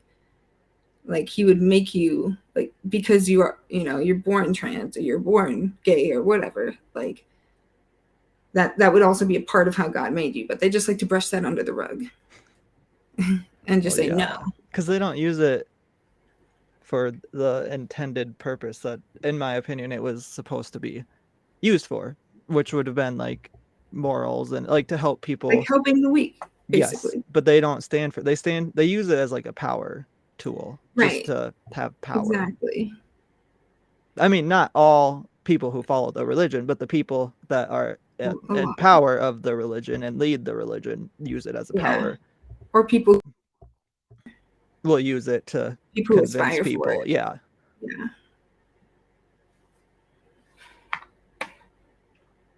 This goes back to the conversation we were talking about earlier about being intersex. So we're not talking about intersex. We're talking about people who were born as a male and they tried to transition. The whole fact that they're trying to transition into a female in the first place shows that they aren't actually that, or else there would be no need to transition, right? So you say, okay, I feel like a woman. What is that? What does that feel like? Yeah, how does And how do you know? I'm not saying I feel like a woman. I am a woman. So then why do you Yeah. transition? Why can't you just present as a man but be a woman? I transitioned so I could be who I was. I did not feel like I was the person that I identified with when I was born. So I took the steps to align my outside body with how I feel on the inside. What makes you stand up every day and make you identify as a woman? Let me challenge you on that. I am a woman, and I don't like being called a cis woman because I'm not a cis woman. I'm a woman. I'm not. Oh, you're not a cis woman, so you're a trans woman. Cool. But also, like, what is that? How is that any different from the fact that she's wearing those clothes? Those clothes, Right. not a self-expression of herself. Right, and makeup. I'm sure all these women are wearing makeup. You know, like that's not something we biologically are inherently driven to do because we're born with vaginas or XX chromosomes or however you're trying to define a binary of sex that doesn't exist because it's bimodal, not binary. Again, there's no logic there. Yeah. I'm not a birthing person, she said. Oh God. Who said that? The one that? Yeah, the woman who's talking about, I'm not a cis woman, I'm a woman. But she's if not. You're not a cis woman, person? then you're a trans woman or you're non-binary. You know, well, I think non-binary is still in the trans umbrella, but. But what it like? I'm not a birthing. Like she's saying that. Because some people will say like they'll say birthing person when they're talking about like abortion rights, for example, because like there's trans men who can still get pregnant. Oh, okay. You know, so they'll say birthing person instead of woman to be respectful. You know. Oh, wait. Okay. I don't know who's saying this comment, I guess. The woman in the yellow pants and the crop top. Oh, okay. The one who's been going off. But she's saying it negatively? We'll Yeah, play it. Yeah. Well, I need to hear her. What her not connotation. a birthing person, I'm a mother. So get mad at the terminology, not at trans people. It's your new terminology. But this is what I notice a lot of cis women do. The terminology has been around for so long. Cis is a prefix. Cis means same. Instead of getting mad at trans and non-binary people for using updated terminology, get mad at Webster. You're not going along with the times and being educated on the different pronouns and the different identities. You have to admit, some of the pronouns are kind of ridiculous. I mean, to be with all due respect, I mean, even you I'm sure you have to agree some of the pronouns. I don't think they're ridiculous. I think they're very expansive. Trans and non-binary people just want you to respect their chosen pronoun. We are not trying to force pronouns on you. Just understand that the terminology is going to continue to grow. And I just love when people say like, I don't use pronouns. Like what? So you don't say like him or her ever? You don't say it or they? And why? We use pronouns in our everyday life. Like we can expand them a little bit if we want to. And why does it matter? Like if somebody came up to me and was like, I identify as X and XY or like something weird, what am I gonna do? Tell them no, you're wrong, you can't do that. That's inappropriate. Like why does it matter? I'll just call them that. Why does it bother me? It doesn't. Why does it bother you? That's my question. Why do you care? Who cares? It doesn't matter. Just call them what they want to be called. It's called respect. Exactly. As long as they're not hurting and anyone. I mean, how does that hurt you? If you mess up on it, that's okay. You just apologize. Well, move on, like, you know, because it happens sometimes. You know, I mean, I've misgendered cis. Definitely. You know, I like it's not people something misgender me sometimes, and I guess I don't really personally. I don't care. People can call me whatever because it doesn't bother me. Like I've been called she before, and I just am like, it's fine, whatever. And or sometimes people won't even know my name and they'll call me a different name, and I'm like, as long as for me, and I don't speak for everyone, I know that, but for me, as long as I know you're talking to me and you're doing it respect, and I know you're not intentionally calling me names wrong, I don't really care personally. That's just me. And I feel like most people probably don't care, but if you do it disrespectfully, then obviously they're gonna care, and that you are in the wrong. If you are doing it intentionally and disrespectfully, then you are wrong. Yeah. Yeah. If you're willing to educate yourself and understand, then you've got it. The ability to give birth is a woman's greatest strength. I feel like there are more than that, I would say, right? I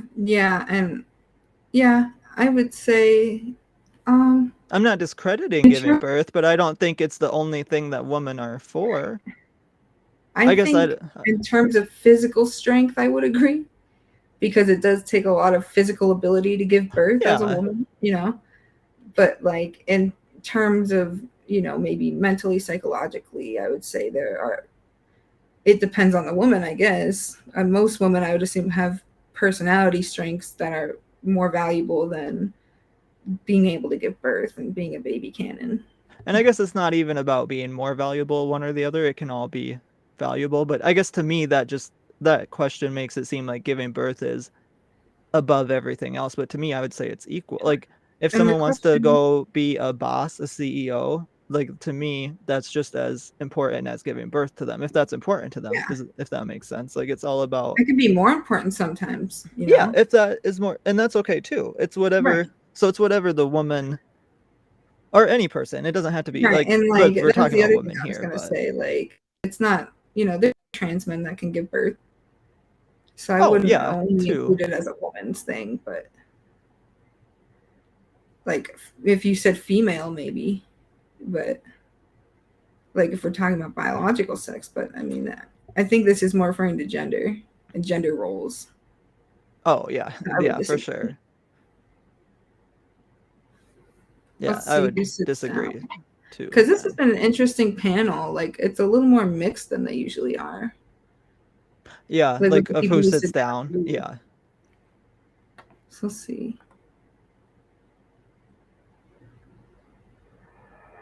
Oh. Can the disagreeer step forward?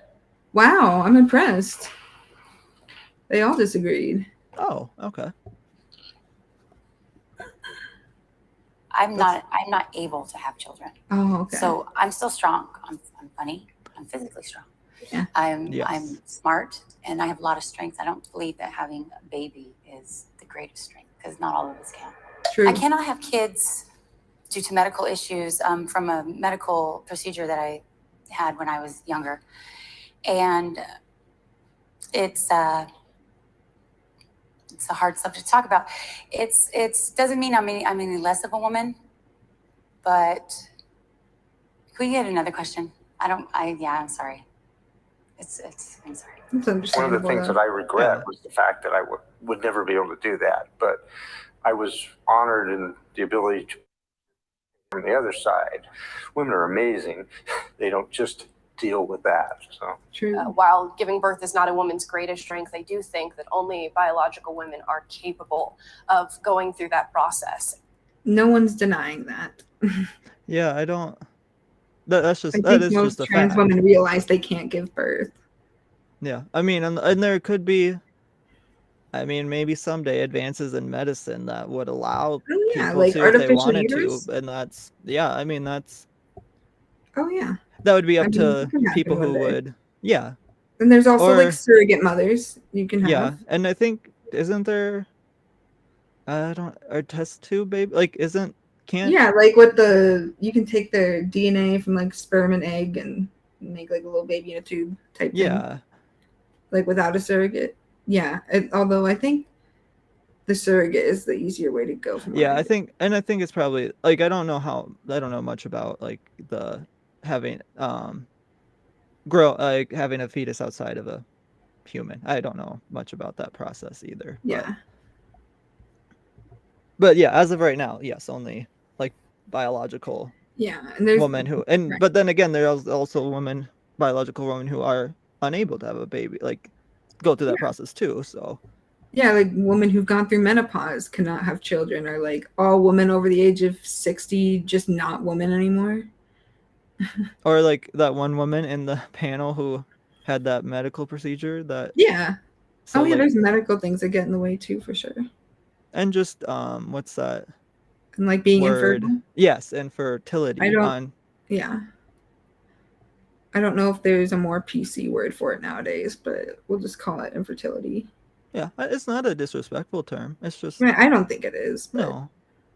I'm also, as far as I know, so I'm not going to speak for people, but like I wouldn't think it would be offensive. But I just, Twitter can say anything's offensive, so like, Well, I think Twitter's just turned into offensive. Twitter's just a cesspool of awful opinions lately, for sure. And although it did get Andrew Tate arrested, so well, he got himself arrested, but by getting his pizza because he was mad at how old is Greta even? I don't even know. But I don't know. I can look it up. And how old is he? But I think it's an adult getting mad at a child. She's 19. Oh, I guess she's an adult. So she's like, I didn't know that she was that old. But she's like barely an adult though, still. Yeah. And then let's look up Andrew Tate age. 36. So he's 36? Yeah, he's almost like double her age. I thought he was younger than that. Wow. Okay. No. Wow. Yeah. Wow. He looks so funny to me. He looks like an alien. Like he does not look like someone of this planet. Like if I was to believe in reptilian theory, then you would think. Like I would definitely think Andrew Tate would be a reptilian for sure. Like I mean, look at him. He look like with the bald head and everything. Like he looks like an alien. What's his ancestry? Is he? Oh, like his heritage and stuff. Yeah, I guess I just don't know where he's even. Is he? I don't know. Well, he was born like where he actually lived, or like what? I guess born any in of like it, Chicago or something like that. Oh, okay. And then he at some point with his family when he was young, like before he turned 18. He lived in the UK. And so that's why he's got that weird accent too. But he's American. Like then he moved back. He was born in America. He never came back to America. He went to Romania to try to flee the authorities. From the UK? From the UK, yeah. Oh. Okay. I did not know any of that. Yeah. No, yeah, he's got a whole lore behind him. Oh. Yeah. I know. I really thought he was like 24 or something. I definitely thought he was like a new young person having those ideologies. I didn't realize he was 36 and talking like that. I mean, he caters to 14-year-olds, That's like most of his audience is like kids, but which makes it even more weird. That's crazy to me. Yeah. Anyways, we can get back on topic now.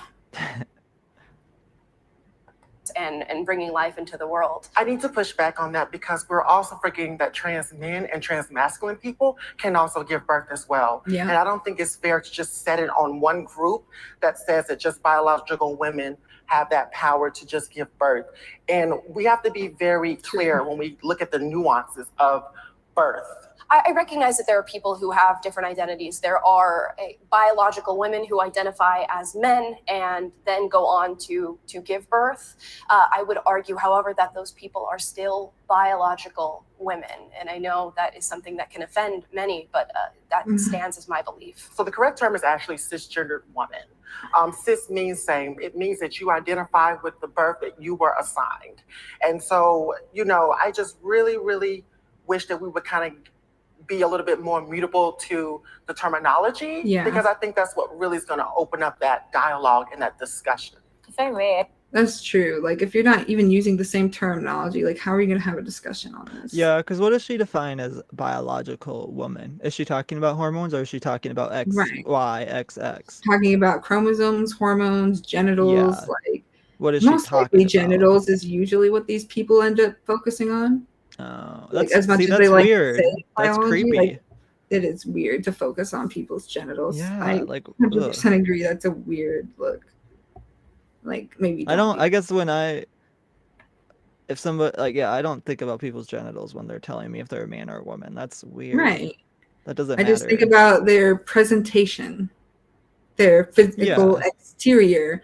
And even if that wouldn't habits, necessarily match, their that tone, would still, like how they're presenting themselves, you know? Yeah, but either way, I'm going to take their word for what they tell me they are. Even if it, like, their presentation may not match, but that's just gender norms, and gender norms are stupid as they are anyways. But it's kind of similar with like age in a sense, except age is more like actually biologically determined. Yeah. But like if someone looks like they're 30 and they tell you they're 19, like you're not gonna say, well, I mean, maybe as a joke you might be like, oh, like you're not really 19, but like, you know, most of the time, unless you have like nefarious reasons or something, like you're gonna be like, oh, okay, like you just don't look that maybe, but if you're gonna tell me you're 19, then I'll believe you. Yeah, because I guess age is also very deceptive. Like, people who are older look young. Like, age is, although but age it is more about either. Huh? Age isn't something you should lie about either. Well, no. But it is more, there is a lot of more biology to age, and with, I think, telomeres, right? Those start to stop growing I'm not or sure something. what that is, but I think they're the things, I don't know, I'd have to look more into it. I want to say they're the things that keep us young, but I'd have to look more into it. But age is more of a biological thing because we age than gender in my, because gender is an expression in my opinion. It's not really a biological thing, but exactly. I think the crux of the conversation kind of comes back to, are trans women women? If we don't agree there, it's going to be very difficult to kind of keep the conversation going or even agree on the points that you guys are talking about, because if we don't believe that trans women are women, then the conversation kind of ends there in terms of whether they're like men can give birth or not, if that makes sense. I'm not so sure she's just not open to it, is what it is. Right, and that she's saying, if you don't agree with my point, then this conversation's over. If you don't agree with my point, then this, So she's not open to having a conversation, is basically what it is. Pretty much admitting it without, like, she probably thinks that she just made a really good point there. And, like, you know, that she owned them. But no, she just made herself look bad. Like, oh, I can't even agree on, you know, your lived experience with you because and it's not even necessarily within me. fully about agreeing. It's just about listening. It's just respecting. Like, they don't know how to listen to each other. And it's about respect, you know? Yeah. Just basic respect for people. Like, you don't just get to go around treating everyone like shit all the time. You know, you got to be respectful of people. Because some people say respect needs to be earned. And there's a certain type of respect that does need to be earned, you know? Like I'm not gonna, you know, like, respect is inherent when I meet you, but if you lose my respect, you have to earn it back. Like, if you said, like, oh, like, I think gay people should be executed or something, like, I would lose all respect for you, you know, and you'd have to gain that back somehow if you even could. Initial respect is not earned. Initial respect is initial respect that you show all humans. Right. You should treat all people with kindness and openness. Yeah, like, respect. People who say respect needs to be earned are not good people. I mean, earning it back, that's a different thing. If someone loses your respect, then yes, it has to be earned back. But if you say someone who you meet off of the street, they have to earn your respect, then you are a shitty person. Yeah, I would agree with that. Because nobody on the street needs to earn your respect. You are not better than anybody else. Right. The world does not revolve around you and your respect for other people. Yeah, get off your fucking high horse. Can we just treat each other like as a community and not try to divide ourselves based off of what we believe is respect and what we believe is respectful and what isn't? Some people, I cannot.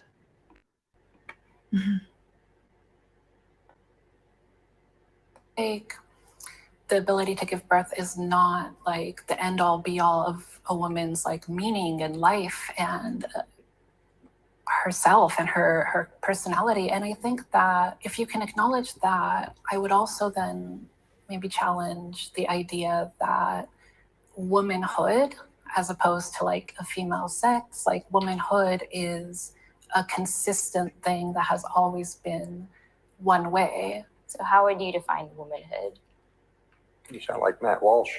Oh God, I'm fucking. I don't know Matt who that Walsh. is, but Let me just tell you. Okay, I'm gonna show you something really quick.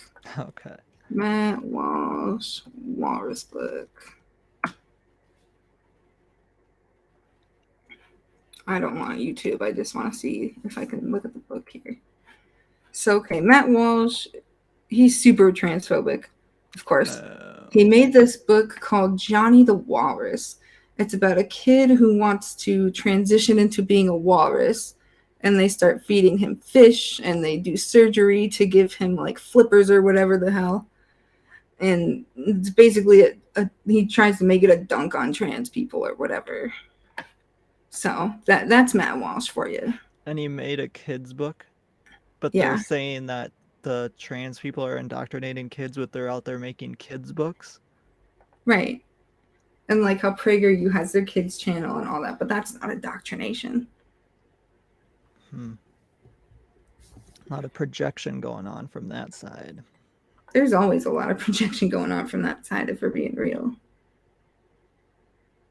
Like most of their criticisms are projection. Yeah, and I'm not saying that both sides don't have some projection either. I'm not making that claim, but it's there's a lot of evidence on the other side too. Yeah, it's a little lopsided at least, at the very least. That's a good question. Womanhood, to me, is about standing in integrity. It's about being confident in who you are. And me as a Black trans woman should not be a threat to you. And what I see from a lot of cisgender women is they're trying to deem what womanhood is supposed to look like. I have my own perspective of womanhood. Yeah. We can coexist in the same world, but the reality is we get so stuck on parts. Having a vagina is not the only thing that makes you a woman. I'm sorry. Yeah. It takes integrity, it takes courage, it takes lifting other women up. It takes those things to begin to defy womanhood. And there's so many other different things. Can I ask you a question? Sure. Okay, so if I were a white person and I said Blackness is about integrity and courage and kind of the same thing that you've used to define womanhood, and then I said I want to transition into a Black person and I'm white. And I'm redefining what Blackness is to fit what I view it as, right? There's no objective reality of what Blackness is.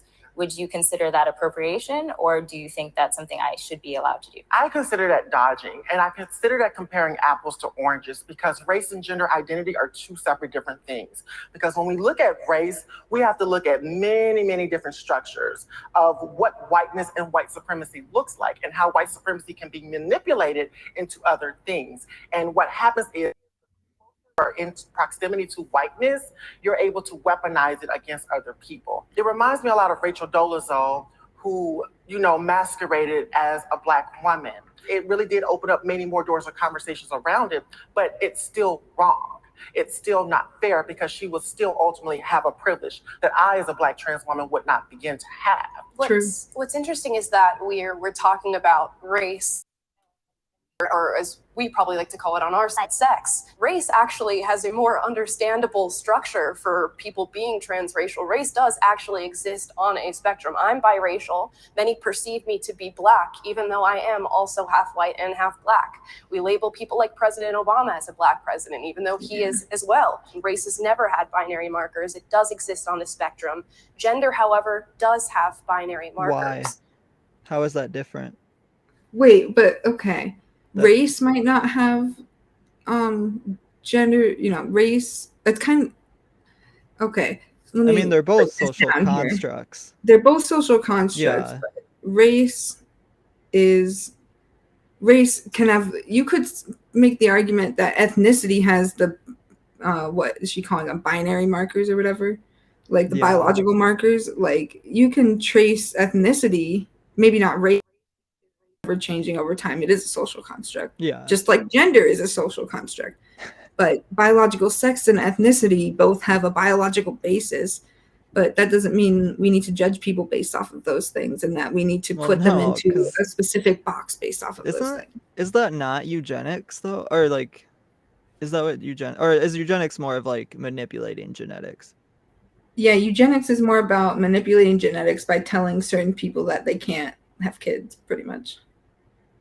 Oh, okay. Or like, sterilizing certain kinds of people. So I guess she's not necessarily saying like it becomes a genetic superiority, but I feel like she's just playing it down to genetics though. Like she's saying sex is all about your genetics.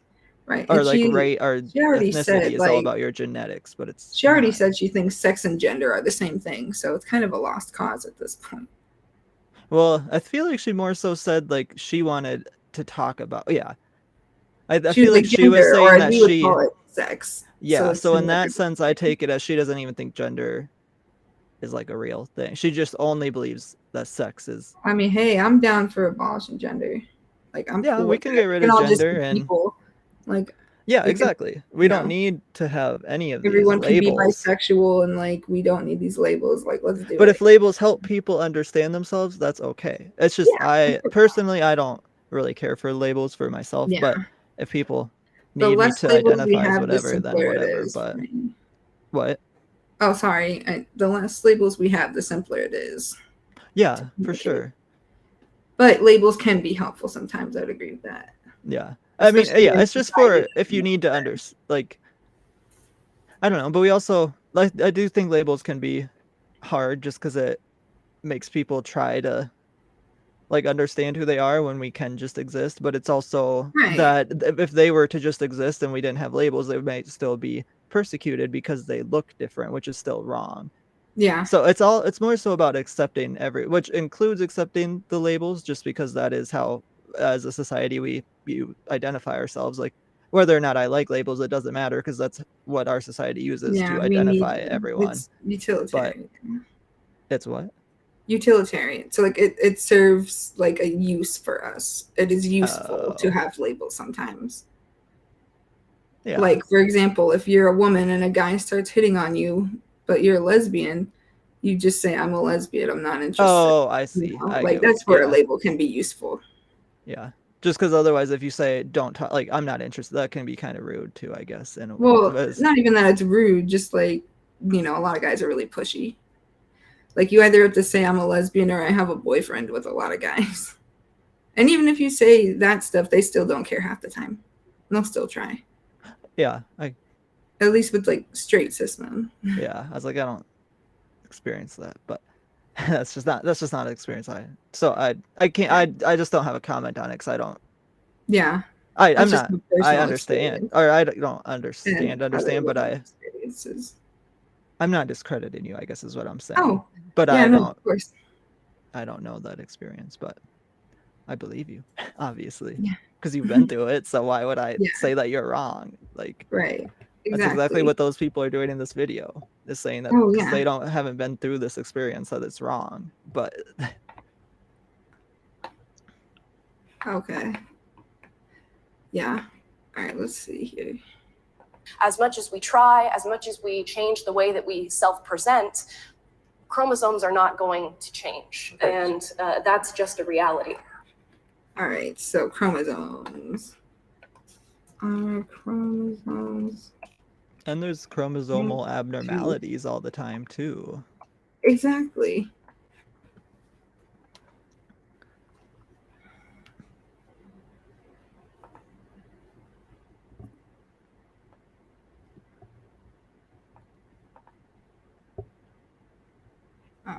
And I think it just comes down to what people define as sex. Are they talking about chromosomes or are they talking about hormones, like we've said? So, okay. Right. And she just said chromosomes. In humans, this is what I was trying to find here. In humans, sex is determined by sex chromosomes. XX females, XY males. The X and Y chromosomes harbor dramatically different numbers and sets of genes.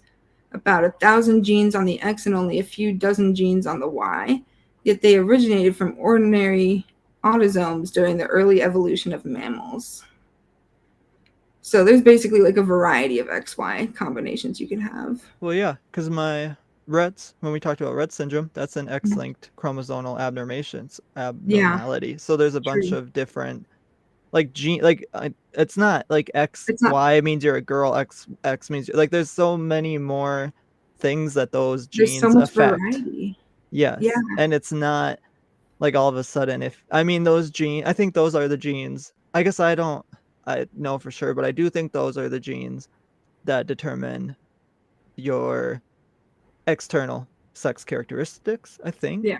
I don't know if there's probably other genes that may affect it too. I don't know. I'm not a biologist, so I don't know much about genes, I guess. But either way, it's still gonna be like it's not like It's not I feel like a lot of people think that XY is like a thing. But there's a bunch of different encodings on X and Y that could be different per person.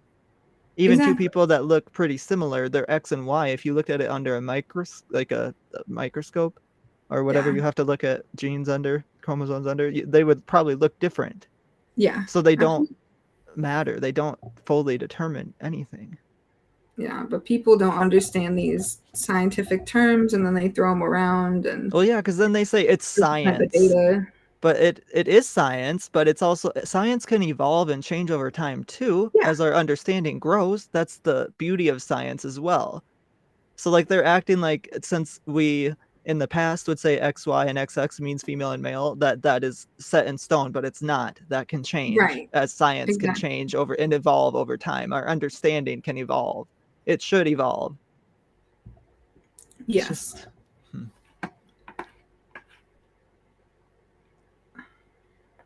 All right, I'm going to bring up a little point here because you talked about the binary side of here we go. Gender. Well, I was born a little of both. Okay. I believe I never had my chromosomes checked, but since I fathered 2 children, I'm assuming I have the correct male chromosomes. So I was intersexed, and there's a lot of reasons that happens, none of which are well studied or understood. But a friend of mine in the pediatric trauma world says about 1 in 150 kids come out with some degree of ambiguity in their gender. For me, that appeared as always feeling out of place. And for the first week of my life, I was in the surgical wards at Naval Hospital in San Diego, getting pieces of me cut off. Where did it go? And then they gave me testosterone for the first 11 years of my life. I wish the world were truly sexually binary. It would make it so much easier. But there is a little bit of a smear. And, as a trans person, I'm a very conservative trans person.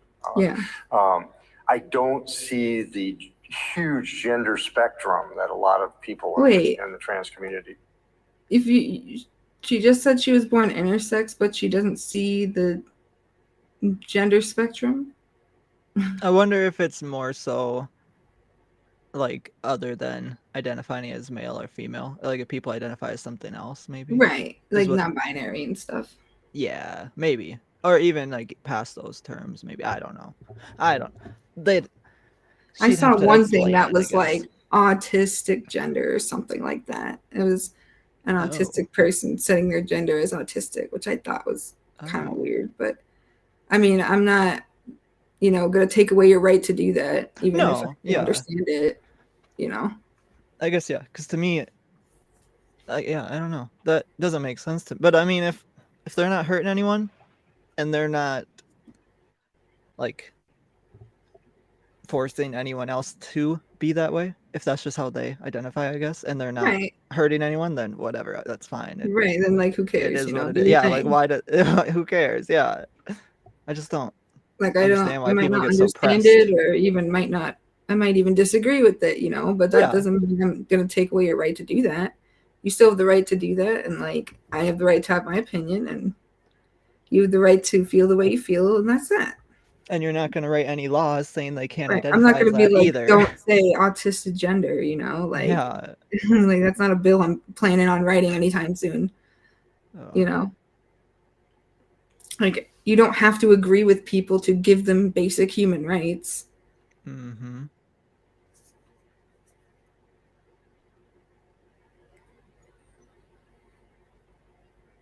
Anyways.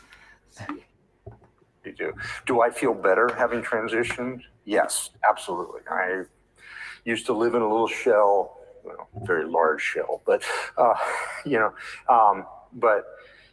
I'm, much more open about who I am. Is that the only thing that generally defines a woman? No, I don't think that is the only thing that generally defines a woman. Right. I think there are a lot of women who maybe on our side of the argument who will try to maybe invalidate you can't give birth, or you can't have a period. And while those things may be true, I'm sure there's a lot of other different struggles that you all are going through. And I would truly believe that you probably are highly discriminated against in our society, and it is hard to be you. It is hard to go through the things that you go through and have to deal with some of the responses that you get from people. And it's not a struggle that I would wish on myself at all. Not a struggle I wish on my worst enemy.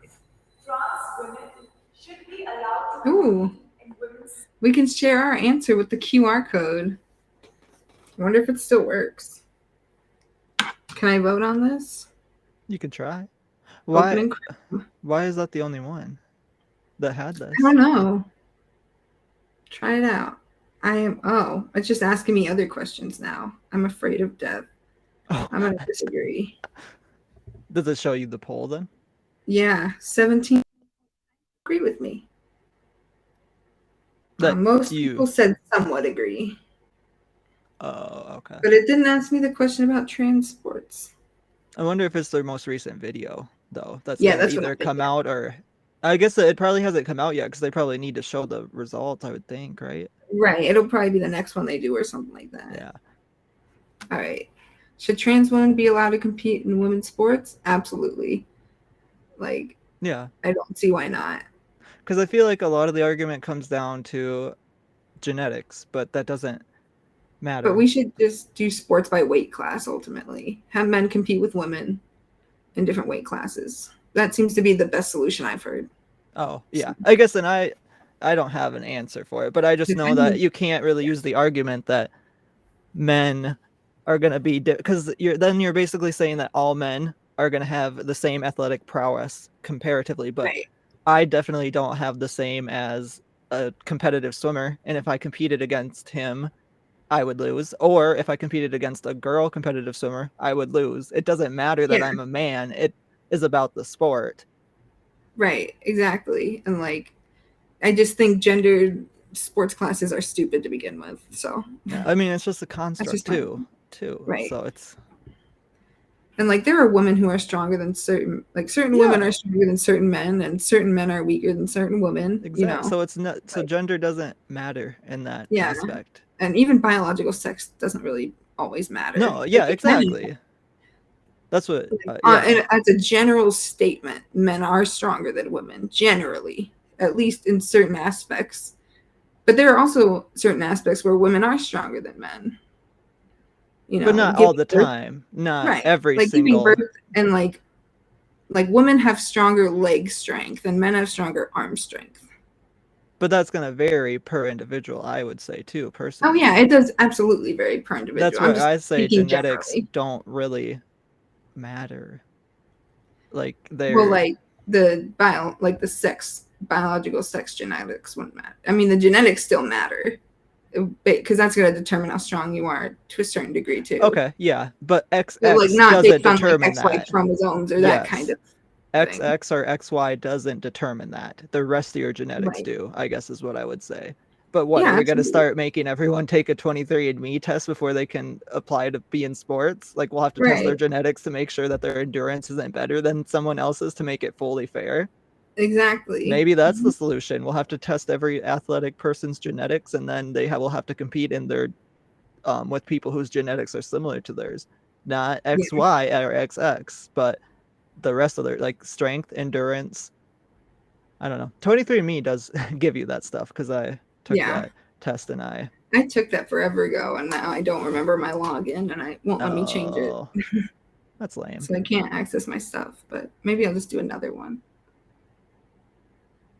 Yeah. Or you could, well, yeah, 23andMe, I think, is the one that has. Although I think they sell our data, but everyone sells everyone's data nowadays. It doesn't matter. That's why I say ask app not to track on every app. Oh, like for Apple. Yeah, I do too. But I don't, either way, Apple's still probably tracking They still us, sell the though. data, So, though. yeah. They just don't have as much data to sell when I click that option, I don't think. At least that's how I think it is. I don't know. I could be completely wrong there, but maybe we'll talk about like cyber privacy someday. Yeah. That'd be a good topic. We'll definitely talk about that. Let's see who sits down here. Yeah, get it, girl. Only her? I do think that trans women have. Only her? Are you serious? Wow. We'll have to see their rationales. Have every right to compete in women's sports. When trans women are on hormones, the hormones break their body down. Having gender affirming surgery breaks down the body. And so I think we really need to be educated before we jump to a conclusion that trans women are stronger than cis women in sports. Preach it. Hi, everybody. I find it interesting that you assume the people who disagree with you are uneducated. And I will speak out against that. I think the research shows that trans women do happen to have a biological advantage against biological women. Not true. What does she think it is? Right. There's plenty of trans women who have lost, or not even lost, but just not won in many different sports. Yeah, I don't get it, but I just wish they had a little link every time they made some kind of statement that linked to the evidence they have. That's the thing is they don't have evidence. Like their evidence is remember a Reddit post that they saw. Yeah. Oh yeah. God, that was stupid. Oh. Yeah. Oh, I saw it on Reddit. It must be true. Which I'm not saying Reddit can't be something that you look for information, but you need to fact check any evidence that you. Right. And you need to take everything on Reddit, especially Reddit, with a grain of salt. I would say any social media for that, Matt. That's true too. Like TikTok, Facebook, Instagram, anything you see on there, it's fine to. That you just need to look it up yourself. You need to fact check some stuff. Yes. Because I'm not saying people. There are people who do spread factual information on social media for sure. Obviously, it's not like everything you see on social media is wrong, but you need to do your own looking into it, which that sucks because people shouldn't be lying on the internet anyways, but people do all the time, so we have to, if you're going to believe it, like if you're just on there just for fun, like scrolling on TikTok, not necessarily to absorb, although I think no matter what, we always somewhat absorb, even if it's unconscious or unintentional, it still gets absorbed into our brain. So then in that aspect, it's just important to kind of check your own biases whenever you're talking, I guess. So that's why I like on here, we can like look up our claims and make sure, that what we're saying is at least somewhat backed by science, you know? Right.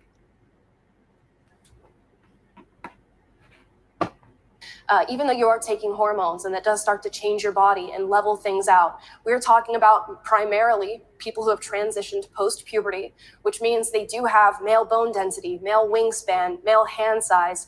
Wingspan? Oh, does she mean if you spread out your hands? I didn't know we were birds. So we can fly away from this conversation. I'm pretty sure my hands, if I were to compare them to another man, they would be different. I don't think all men, I don't think my hands are the same as every man, you know? I don't know, but that'd be kind of weird. Right? And I'm pretty sure some men's wingspan, if that's what we're calling it, is going to be different and same as woman. Like I may have the same wingspan as a woman. Right. And vice versa, or hand size and vice versa. Why? Who thinks that that's X and Y? She's saying that the problem is that they transition post-puberty. Well, what's the solution to that? We transition people pre-puberty, you know, like we start with the hormone blockers and then we put them on hormones, you know, after years of counseling, of course, and you know, having your doctor's approval and everything like that, like not just instantly having someone transition immediately, but you know, over the course of time. But that still doesn't Like I guess in her argument it would make sense, but it still wouldn't. There would still be differences. Like, I guess that's the point I'm making. It doesn't matter. Like, there would be less differences though if they transitioned pre-puberty versus post-puberty. Because like once you've gone through the male puberty and then you want to transition to female, let's say, like it's going to be harder for your body to hormonally adjust, for example. But not all men and not all women are the same, is what I'm saying. Oh yeah, no, of course not. Yeah, people are definitely different from each other as well. Like I think more commonly than people want to admit. Like, I don't think 98% of all man's hand sizes are the same. Yeah, that would be crazy. So that's why to me it doesn't matter if it, like, if it's if the kid is ready, then yeah, they can start the puberty blockers and go through that process with the therapist. But it doesn't matter whether or not they've gone through puberty to prevent them from playing in women's sports, because that argument that all male hand sizes are going to be the same after puberty, that's wrong. I bet if you looked it up, there would be no evidence claiming that 98% of all men's bones density is the same. Like, I'm pretty sure. And how did they measure bone density? Like, did they measure the bone density of 5 males and attribute that to every single male in the world then? Right. Like, what's the sample size here? Yeah. Like, where is this information that they are providing coming from? I don't. Interesting.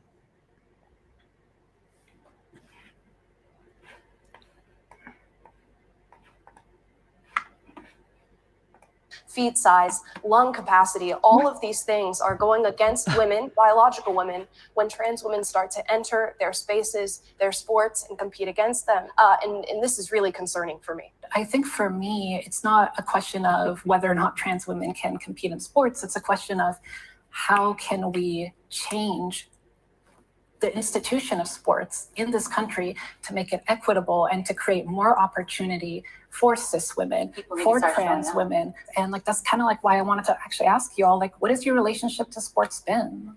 I don't think you have to have a direct relationship to sports to realize that women are being affected by this issue. And I do reject the idea of equity. There is no way to come about an equality of outcome, which is what equity is saying.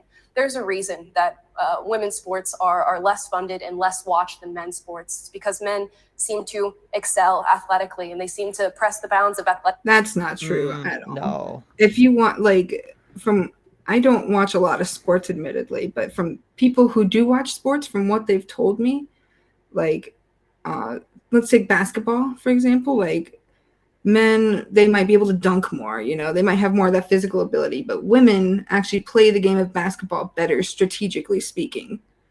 Like, they make better decisions on the court than men do. They're just better. Maybe.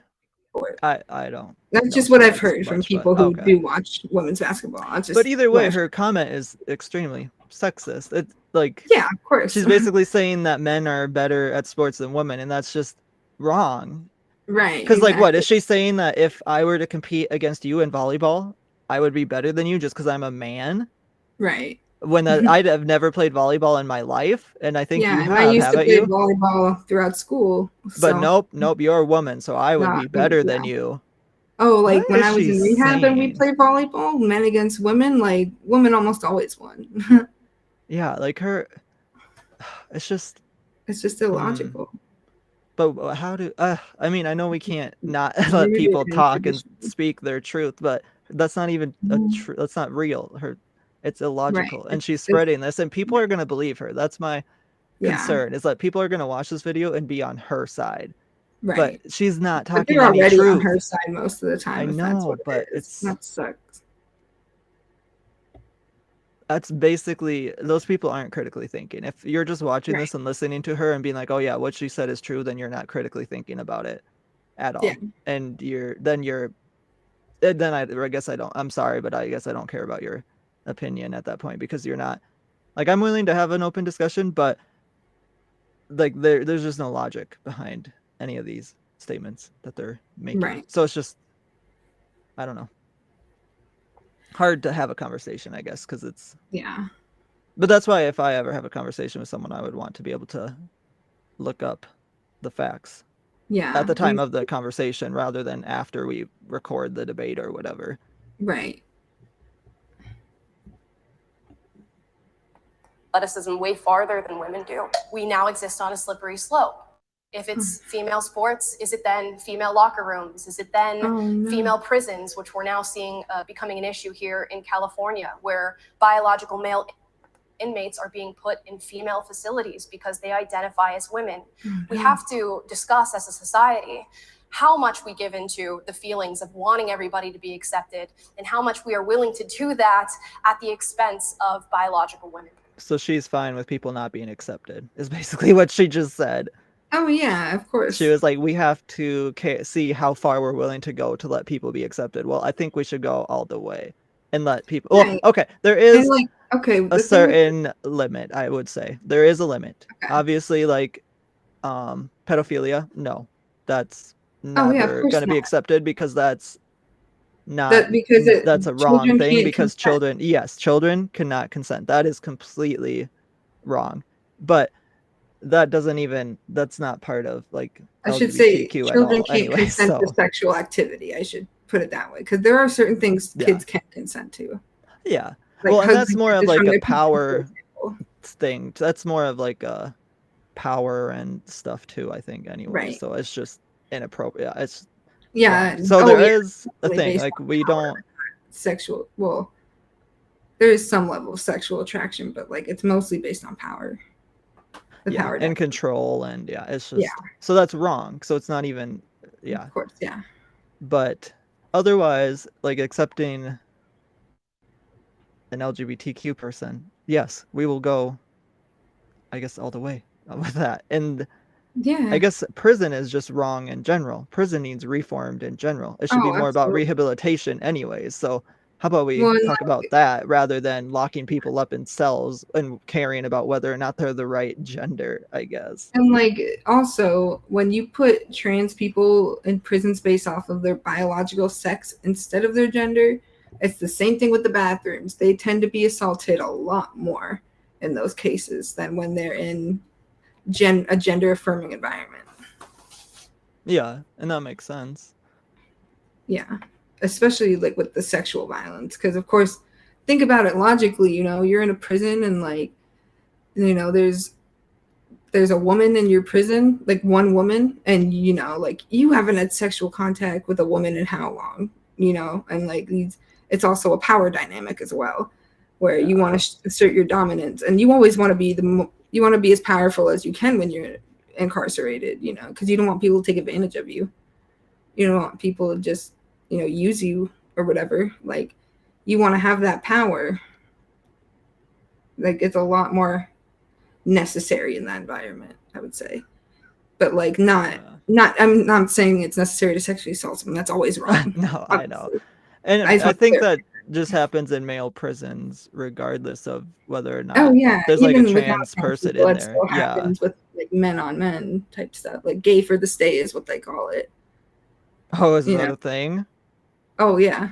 Oh wow. And even in like female incarceration too, like gay for the stay is definitely a thing. So I think if we're gonna have a conversation here, whatever your name is, lady, we should be talking about the problem of sexual assault, not putting trans people in prisons that they're identify as the gender as. Let's talk about the real problem, which is sexual assault in prison.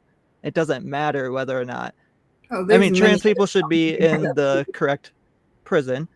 Yes. That is important, but that is not the problem. The issue is the sexual assault. So let's talk about it. Let's talk about solving that. And putting trans people in the wrong prison is not a solution. Why do these people think these are solutions or like gotcha moments? Because these are not solutions. You're not even talking about the issue. You're talking about your feelings. Yep. It's just cringe.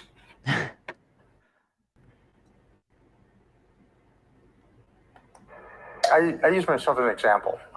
This is about how big I was in junior high school and early high school. I used to be able to walk up to a V8 engine block, pick it up off the floor and set it on a table. And if I was in powerlifting or weightlifting, that amount of, that advantage was just unbelievable. I've been on hormones for 15 years. Did it weaken me? Absolutely.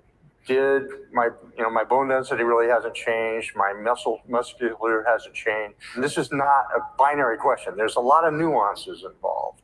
I just want to ask a question for what you were saying. Can you throw out some statistics? I don't think you need to have so there's an abundance of research. There's even trans activists who agree with exactly what I'm saying. And your hormones can change, right? And even she just spoke to the fact that her bone density did not change in going on hormones and changing these things. And we can see it in sports as we're watching them. Leah Thomas. So if you can't, God, not Leah Thomas. Of course she's gonna bring up Leah Thomas. All right, let's see. How often do trans athletes win?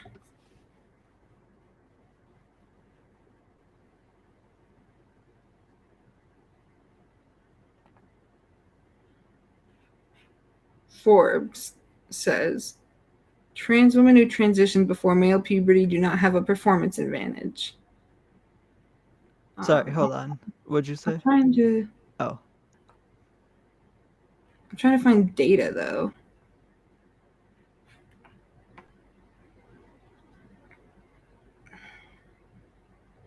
Let's see. Okay. Athletic performance of transgender versus cisgender women before and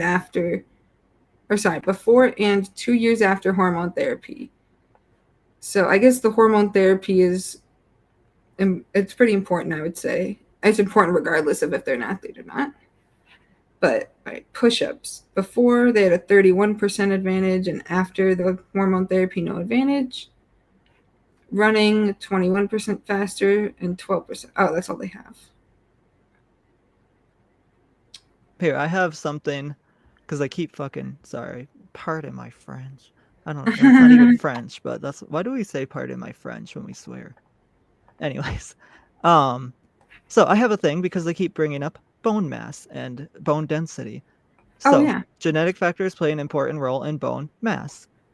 And so this is from the UNC Nutrition Research Institute. And this research at a lab aims to identify the genetic factors affecting bone mineral content and bone mineral density. And they looked at Hispanic children.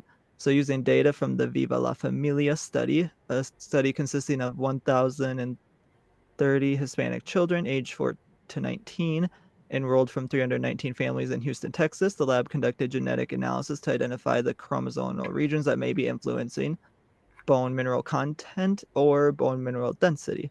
They found strong evidence that regions on chromosomes 7, 10, 14, and 20 may affect bone mass or bone density. So basically, it's not one chromosome that is going to determine, per this research, and maybe sometime I'll try to look more into it, but basically it's just saying that bone density is not determined by one chromosome. That makes sense. So it's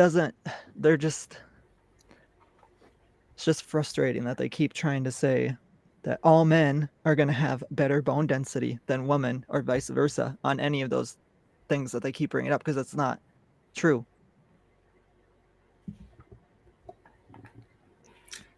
All right, let me see here. So, and higher levels of the male hormone testosterone are associated with better performance only in a very small number of athletic disciplines. 400 meter, I'm assuming that's a dash, 800 meter dash, hammer throw, and pole vault. And it certainly does not explain the whole 10% difference. Every sport requires different talents and anatomies for success. We can celebrate this diversity rather than focusing on relative notions of fairness. Let's see here. I just want to find numbers. God, why is it so hard to find numbers? What are you looking for? I just want to see like the rate that trans athletes win sports. Scientific American says trans girls belong on girls' sports team. I would agree. Did you Google that question? Yeah. Like you Googled how often do trans women win sports? Right, exactly. And I can't even read the whole article because I'm broke. Anyways, we can go back to the video. Okay. We can also look into that some other time too. Like, yeah, we can look into that when we do our statistics, episode if we want to. Throughout the statistics, we're not doing enough of the work. And let's also be clear, there are some cisgender women who produce high levels of testosterone. Oh yeah, I didn't even mention that. And that's so true. we really have to unpack it from all different sides here. Can you produce statistics about the bone density of biological men and how it changes upon being on hormones and whether or not it levels out to biological women? Hey, we just talked about that, didn't we? Kind of. Like, I think that's what you were trying to look up, is what. Well, I wasn't trying to look at the bone density. I just wanted to see the rates. Well, because for me, for bone density, all I looked at was what I was trying to find, because they keep claiming that men's bone density is better than women's or something, or stronger than women's. Yeah, they have more bone density, I think. To me, with that statement, what they are claiming is that a biological person with the XY, right? I always get those switched up. XY is male. XY is man. Okay. So with XY is gonna automatically have higher bone density, but that is not what determines it. It's a bunch of different chromosomes that together make that determination on how your bone density is gonna be. It doesn't matter what your biological gender is. That may play a part. I'm not gonna say it doesn't, but that is not the sole factor. So that doesn't automatically mean that a biological man's bone density will automatically be stronger, I guess, if that's what we're going to call it, than a biological woman's. That's an inaccurate statement. That doesn't take into account everything. Yeah. Where she just said, like, you know, and well, they were talking about if a biological man starts hormones, so estrogen, does estrogen decrease your bone density? So I guess you could look up that, but I think it does a little bit, but like not a lot. But you take estrogen, like a woman could take estrogen too, and that doesn't make. So like I don't know. I guess it's just. And that doesn't make me like trans either. No, no, exactly. But I just so like that'll still lower your bone density, but it doesn't make you different. Right. Exactly. It doesn't make me a different person. I'm still me. Yeah, but I guess that's not really what she's mentioning, but But she also said that, like, she was talking about how there are women with high levels of testosterone and men with high levels of estrogen. Like, that happens. Yeah. And again, then it comes down to, is it hormones that you're talking about? Is it chromosomes? Like, are you just talking about whatever part fits your narrative when you want it to fit your narrative? Or what, like... Right. I actually cannot, because when I would think of those statistics, I would think it was BS, to be quite honest with you, because the reality of it is we could talk about statistics and the research all day long, but it's about experience. We're going to be looking more at the experience because, again, when we look at cisgender women who produce high levels of testosterone and who have been kicked out of sports and been disqualified from teams based on something that they biologically cannot control, then what are we really talking about here? Well, we're talking about, I mean, data and that is overwhelming. And we're talking about what is also we're capable of seeing with our human eyes. I think it's very clear that if you compare maybe you to the rest of us, there is going to be a strength difference. There's going to be a bone density difference. But you're just saying that you don't know until... Yeah, that's just a generalization. Like, that's not necessarily true. That's what I've been saying. Exactly. So we physically do something and just perceiving and assuming just because I look a certain way, that's not fair. Me and her we could look completely different or whatever, but she may be stronger than me. I agree, but she have much more agility and vitality than I do. We don't know that until you actually do it. I'm saying it has been studied, it's been done. And it's been done, we've seen it but it's an assumption, time again. But we're only going on assumption at this point. Because again, it's not assumption when we see it. Maybe it's the news cycle that I watch, but I see it a lot. Probably. I see it quite often where they're showing trans women beating. I mean, I'm by far. And you don't see women dominating in the men's sports, right? You don't see trans men going into men's sport and just completely dominate. Let's look that up. Yeah, I thought you couldn't even find anything backing that up, and she's like, "Oh, on the news cycle, they're probably repeating the same story to you 10 times so that you think it's 10 stories." Let's see.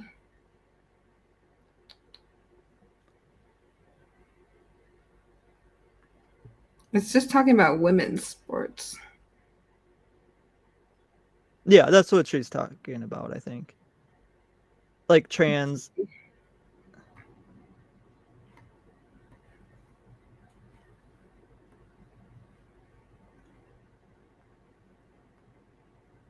All right, results.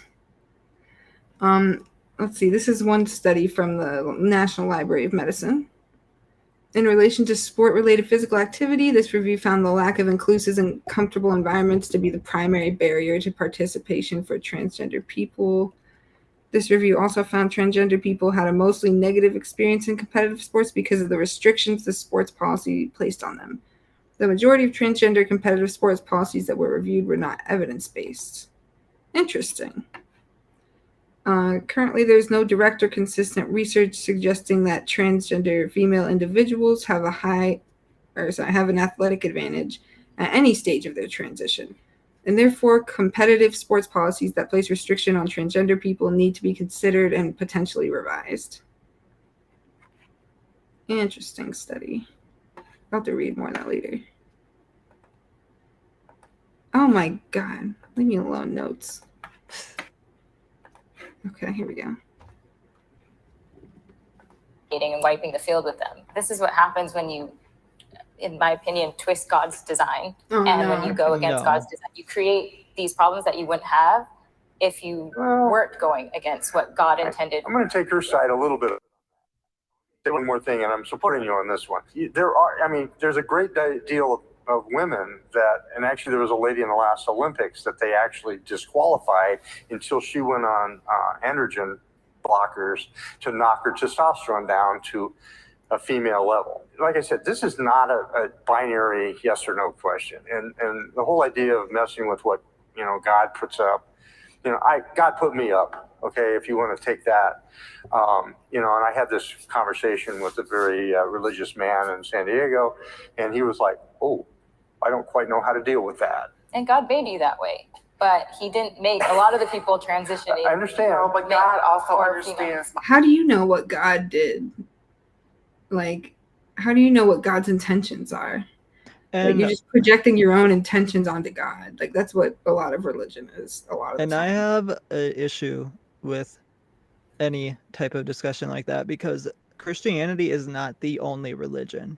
Right. And you are not going to go out there acting like it is above everything else. Like, it's fine if that's your belief, but you telling me that God made me this way, like, that doesn't mean anything to me because I am not Christian. And just because I am not Christian does not make me wrong. Right. Like, if someone said to me, like, God made you straight, I'd probably just laugh in their face because okay, what God? Show me. Yeah. And again, if that is your belief, that is fine. And I will respect that. But you're not going to go and tell me that I am wrong for being me because it doesn't affect. Should that be affecting laws in the country? Yes.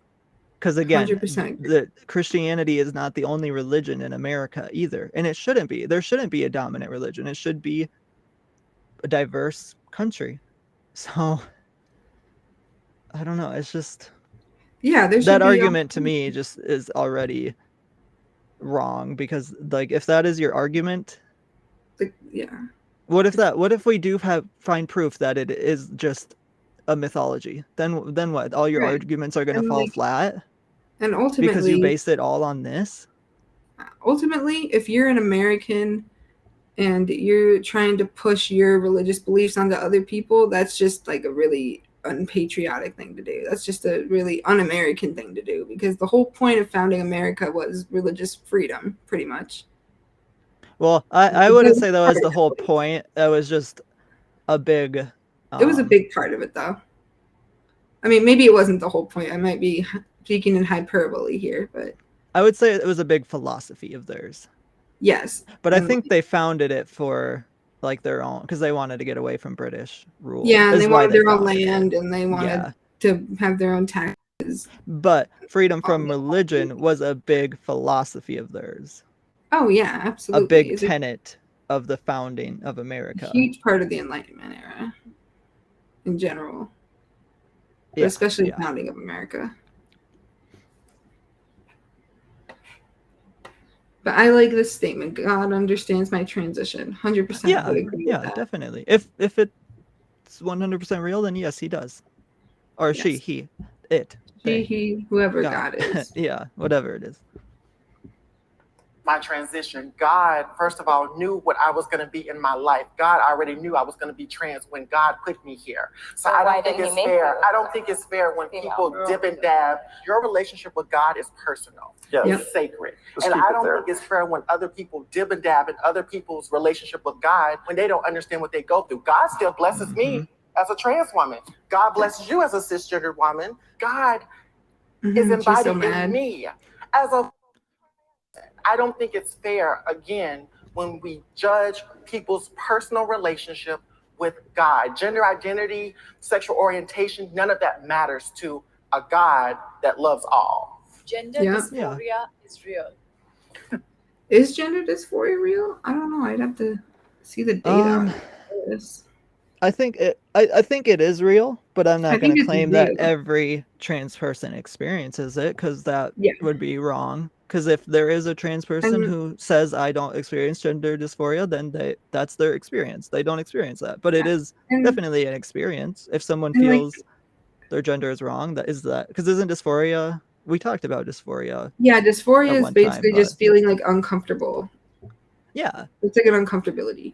So then there'd be uncomfortability with the gender. I mean, I'm cisgender, and like I've experienced gender dysphoria a little bit, not to an extensive degree, but like I've thought, you know, like I'm kind of masculine sometimes, you know, like maybe I'm not completely a woman, but I mean, now I'm pretty firm that I'm a cisgendered woman. I've thought about it a lot though.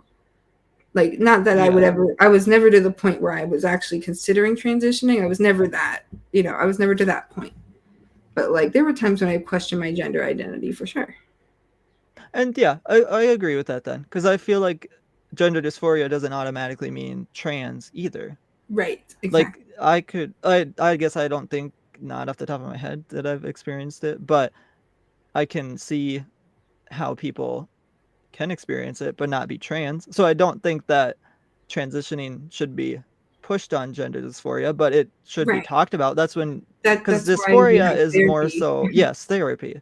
That's what you would talk about it there, because maybe that is the answer for you, but maybe it's not, and that's why it's important to talk about. But you shouldn't deny it and just repress that, because that's terrible for your health. Yeah, absolutely. Let's see who's gonna sit down here. Oh, okay. They're all sitting down. Is obviously real because many people experience it, but like any kind of dysphoria, whether it's someone who thinks they're overweight or anything, I think it should be treated as not reality. Like if I thought I was obese, I wouldn't want to go to a affirming therapist to tell me, yes, you are obese and you should, you know, get skinnier. Okay, well, let's just equate eating disorders and body dysmorphia to being, you know, to having gender dysphoria. Like there's it's very different, because it is like your weight is a physical attribute, it's biological, you know, it's rooted in reality, like it's rooted in physics, you know. Like gender is not rooted in physics. Gender is a social construct. And my thing with it is basically she's equating. So let's give her this benefit of the doubt, I guess. Okay, so you go into your doctor, you identify as obese, I guess, or you have dysmorphia that you're obese. Obviously, they're not going to tell you to diet because that is unhealthy for you. Transitioning is not unhealthy. Right. That is what she's equating it to. She is saying transitioning is as unhealthy as a doctor telling someone who is skinny to diet to become, I think that's anorexic, right? Or right. Like anorexic, bulimic, eating disorder. I just put it in the category. Eating disorder in general would be unhealthy, whereas transitioning is not. And transitioning is shown to be the healthier option as well. Yes. So her, she doesn't have a good argument. No, she doesn't. It's pretty terrible, honestly. Well, I had the opportunity of working on the DSM-4. Oh, really? Oh. She worked on the DSM-4. That's pretty dope. Yeah. Okay. Let's see what she says. It was when we actually declassified transgender dysphoria from a mental illness to a condition. You know, I had been, at that point in time, I'd been cross-dressing for 50 years. And, you know, because that dysphoria was there, and every single thing I did to try to drive it away didn't work. I spent millions of dollars trying to be the coolest dude in the world. You know, I bought airplanes, I bought everything that I could to just show the world how masculine I was. It didn't work. And I did therapy. I purposely went to a therapist that was anti-gender affirming.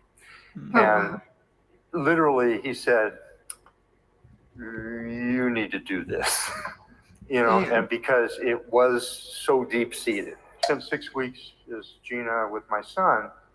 And at the end of that period of time, he asked two very fundamental questions. The most important one was, it's got to be truly exhausting for you to lead two lives. And I was kind of like, that kind of shook me to the core that my 22-year-old son saw that better than I did. So shortly thereafter, I announced to my family that I was going to transition. My wife and I separated because of it. The kids were not necessarily shocked, but, you know, understood and have supported me quite well. And my wife has actually become a very good, you know, very warm, supporting person. Gender dysphoria almost made me kill myself. Oh, shit. And coming from Mississippi, at the time, there wasn't a lot of access to gender-affirming resources, like hormones, if I wanted surgery, whatever the case may be. And a lot of us trans folks who like that, a lot of us have to do sex work to be able to afford some of these things as well. Me coming up at the age of 20, and I knew I had a serious gender dysphoria, I did things to my body that I should have went to a hospital to do. That is something that's very, very hard for people to understand. A lot of us commit suicide because of gender dysphoria. And so it hits our community a lot harder. I do think gender dysphoria is very much real. I think the issue that's happened, especially in the space of science and research, is that we've looked at gender dysphoria and said the only source of care that we can go through is blind gender affirmation care. That's not true. No. At all. Which we've already discussed. Let's see what this says. Receipt of gender affirming intervention, specifically PBs or GAHs, was associated with 60% lower odds of moderate to severe depressive symptoms and 73% lower odds of self-harm or suicidal thoughts during the first year of multidisciplinary gender care. That's from University of Washington peer-reviewed study. And I highly doubt somebody who is experiencing this, and when they walk into a therapist office, I highly doubt the therapist is initially like, okay, yep, you're starting puberty blockers, right? Or like gender affirming hormones. Like, I highly doubt that's their first because the first option is to, well, not option, but the first step is let's talk about it. Let's have a discussion and see what's going on, and then you take it from there. Right, and you help guide the person to make a decision, but you don't tell them what to do. Go. Yep, you exactly. just help them. You help them find their own way. Yes. That's what therapy's all about, baby. Yeah. And a lot of the research shows that this is not the route to go into. In other countries that have decided to do nonpartisan research, Sweden, Finland, have decided that, yes, gender affirmation care should be an option. For adolescents with incongruence, the NBHW deems that the risk of puberty suppressing treatment with GnRH analogs and gender affirming hormonal treatment currently outweigh the possible benefits, and that treatment should be offered only in exceptional cases.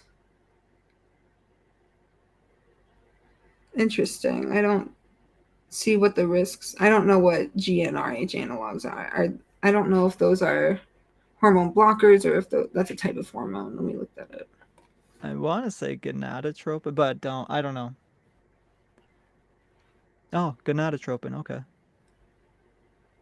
They're used in human medicine to treat prostatic cancer, endometriosis, and breast cancer.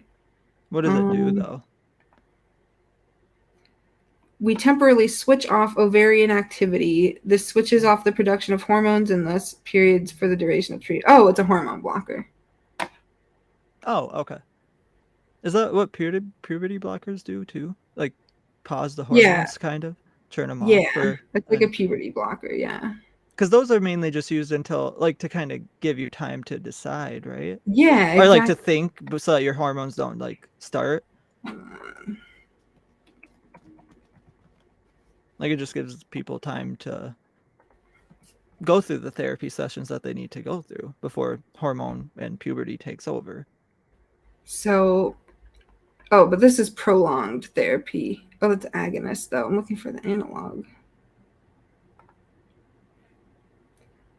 Ovarian hyperstimulation syndrome has to be thought of when high dose is used for ovarian stimulation. Some of the women have a cyst on the second day of menses, and this is one of the side effects of starting GnRH analog in the luteal phase, which leads to cancellation of the cycle. Yes, in use since the late 1970s, GnRH agonists are safe and effective, resulting in decreased levels of LH, FSH, and sex steroids within 4 weeks after initiation of treatment. I wonder if that study from Finland and Sweden was truly nonpartisan then. Right. It just makes me wonder if that's I'm curious, yeah. So the side effects include hot flashes, and this is from the National Library of Medicine. So hot flashes, gynecomastia. I don't know what that is. I don't even know if I said that right. Fatigue, weight gain, fluid retention, erectile dysfunction, and decreased libido. Gynecomastia, I don't think. Oh, sorry. Is enlargement of a man's breasts, usually due to it's just man boobs. Cool. But I don't think they take this long term, right? It's just a temporary thing too. Right. It's like maybe a year or two they do take it. I want to say it's something. It's not long. And what did this study say? It said that they were. Oh, it just said the risks of the treatment outweigh the benefits, but it doesn't have any data behind it. Well, is that because that just sounds like an opinion to me? Well, yeah, but also it's because like, what are they? The benefit is objective or subjective, because the benefit is just feeling better about yourself. I think, I guess it's subjective. So it's not technically something that you're going to physically see. So of course the risks are going to outweigh the benefit because the benefit isn't something physical, whereas the risks are a physical. Right. But in my opinion, the benefit outweighs the risks as long as the patient is understanding of what those possible risks are. Then it should be up to the patient, not the doctor. The doctor shouldn't make that decision. It's like saying, oh, I shouldn't take insulin because it can cause low blood sugar as a diabetic. Like, there's side effects to any kind of medication and any medical procedure you're going to do. Like, and that's up to the doctor and the patient to decide. That's how medicine works. That's how it should work. Yes. Hold on. Do you want to... My thing is saying that Katie's browser preventing recording. I think it just needs you to refresh your page. Oh, on Riverside, maybe. Okay. I don't know why that. Oh, is doing that. Yeah, I see that too. Let me. Okay. I'll reload it. Okay. You'll be back in a second.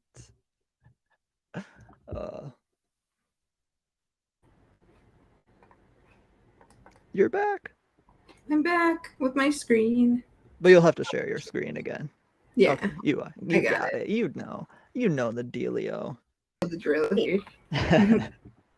So yeah, I don't know how trustworthy that study is. Yeah. But maybe we can look it up really quick. Yeah, Swedish National Board of Health and Welfare. Let's see what they're like. Oops. Founded in 1968. What is their parent agency? the Ministry of Health and isn't a ministry like religion usually? No, not necessarily. It's just Oh, like a okay. government thing. Oh, okay, okay. Let's click on their parent agency and see. Oh, ministry. I think it's just the government Oh, okay. Just the okay. studies. Okay. I thought Sweden was pretty open to that stuff, though. Like, I don't thought they know. had like non-gendered classrooms and all that stuff that Republicans get mad about. That I don't know. I don't know much about. But I don't know. Maybe the government's different though than the education, I guess. I know don't they have social health care, but that doesn't always yeah. necessarily mean they're progressive with other Right. Especially in policies. Europe. Yeah. All right, let's see. But it really should be the last resort when it comes to treating people who appear at clinics with gender dysphoria. You know, a lot of conservatives will deny and say, well, gender affirmation care does not make them happier. And in many cases, that is true. But there are the cases like yourselves where the gender affirmation care does make them happier. You know, I know a lot of people that have transitioned, have untransitioned. I've talked with a gentleman at a religious right convention one day, and he was sitting there screaming how Jesus got him out of his gender transition. And honestly, that was the saddest man I've ever talked to in my life. When I looked at him straight in the eyes and I said, you know, hey, I don't agree with what you say, but I 100% support your right to say that. And he just literally broke down crying on the steps of the Supreme Court. If I could interject really quickly, I do. No, absolutely not. I feel as though the medical profession is actually inching towards a space that is going to become unsafe for people who try to express their gender dysphoria, because now we have young children coming into clinics expressing this, who by and large, statistically, about 60 to 70% grow out of that dysphoria. Whoa. That sounds like some BS right there. I'm gonna refresh my page quick because now mine said that. So I'm I'll just yeah, you can start.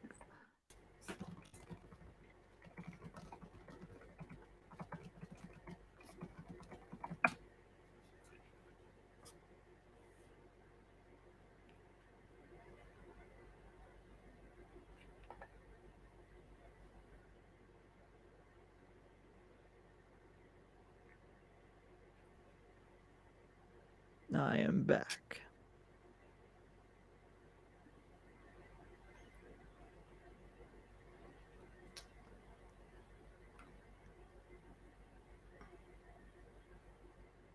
Okay.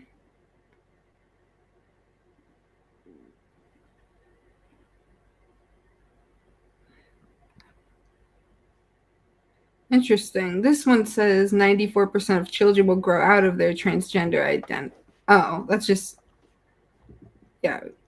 But then this one says that 94% of the group still identifies as transgender 5 years later, and 3.5 is non-binary.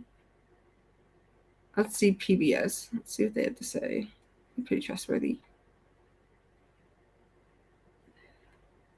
Yeah, this is the same thing. So 317 kids who were 3 to 12 years old when they were recruited into the study. 5 years later, at the study's end, 94% were living as transgender, and almost 2/3 were using either puberty-blocking medication or sex hormones to medically transition. So most children in the study were from white, high-income families who supported their transitions. On average, the kids began identifying as transgender at around age 6. It's unknown whether similar results will be found among kids from less advantaged backgrounds or those who begin to identify as trans as teenagers. Let's see. And we can always have the discussion about detransitioning too, for sure, because that does happen. But it's and that's fine if that happens, but that doesn't mean we just disregard people who aren't detransitioning. Yeah, and that doesn't mean that we make transitioning hard for everyone, because that is also something that a therapist should be having a very thorough conversation with the person who maybe is thinking of transitioning about if it really is something that they think they should do. Because that's going to be an individual person. Like no group or government should be making that decision for the individuals. The individuals should be making those decisions for themselves. Yep. Even if they do end up detransitioning, then that's okay. It happens. Life, I feel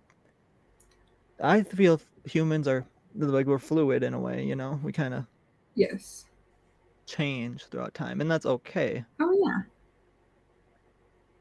I mean, that makes sense because our brains are neuroplastic, so of course we're going to change over time. But yeah, I mean, I don't believe the statistic at all. 60 to 70%. What did it say? Was she just saying trans kids though, or anyone who experiences gender dysphoria? Because that's a huge difference. Yeah. Let me go back and see. % supports your right to say that. And he just quickly, I do. No, absolutely not. Okay, let's see. I feel as though the medical profession is actually inching towards a space that is going to become unsafe for people who try to express their gender dysphoria, because now we have young children coming into clinics expressing this, who by and large, statistically, about 60 to 70% grow out of that dysphoria. So she's saying kids who go into clinics, about 60 to 70% grow out of that dysphoria, and I would disagree with that, but I don't know. Well, and I don't. What seems pretty unlikely. I feel like she's just throwing numbers out there. Because earlier when the other lady asked her for statistics, she was like, "I didn't look up any statistics, but now you have this statistic. Where'd you get this statistic from?" Right, just out of her butthole. It's just like, and I'm not saying if that's true, I will accept that, obviously. Yeah, if that's but I true, just even don't if think it's true. It doesn't change anything. No, like you should people with respect and they should still have those options too. Yeah, I mean, to me, that just means that we need to come up with a better solution for having those conversations. Is what that means. It doesn't mean we stop having those conversations and we take away those options. It just means we need to have more in-depth conversations about what transitioning looks like. And I mean, yes, that's a hard concept for kids to fully grasp, you know, but you can still have that conversation with them. Yeah, they definitely can. I would say they do. Yeah. Although it's going to be harder to have that conversation when you raise your kids a certain way, though, too. And if you aren't accepting of it, then it's almost impossible. Yeah. Right. You're going to teach your kids to be the same way you are. And that's a fault on you. Yeah. That is your fault. Expecting your kids to be your little clones of yourself is just ridiculous. Like, if you think your kids are going to do anything that you tell them, like, you're not ready to be a parent. I agree. Or people who think kids, like, they own their kids is also weird. Oh, yeah. Kids all humans are autonomous beings. Yes, kids need more guidance. That's what parents are for, but not like that where you control them. That's right.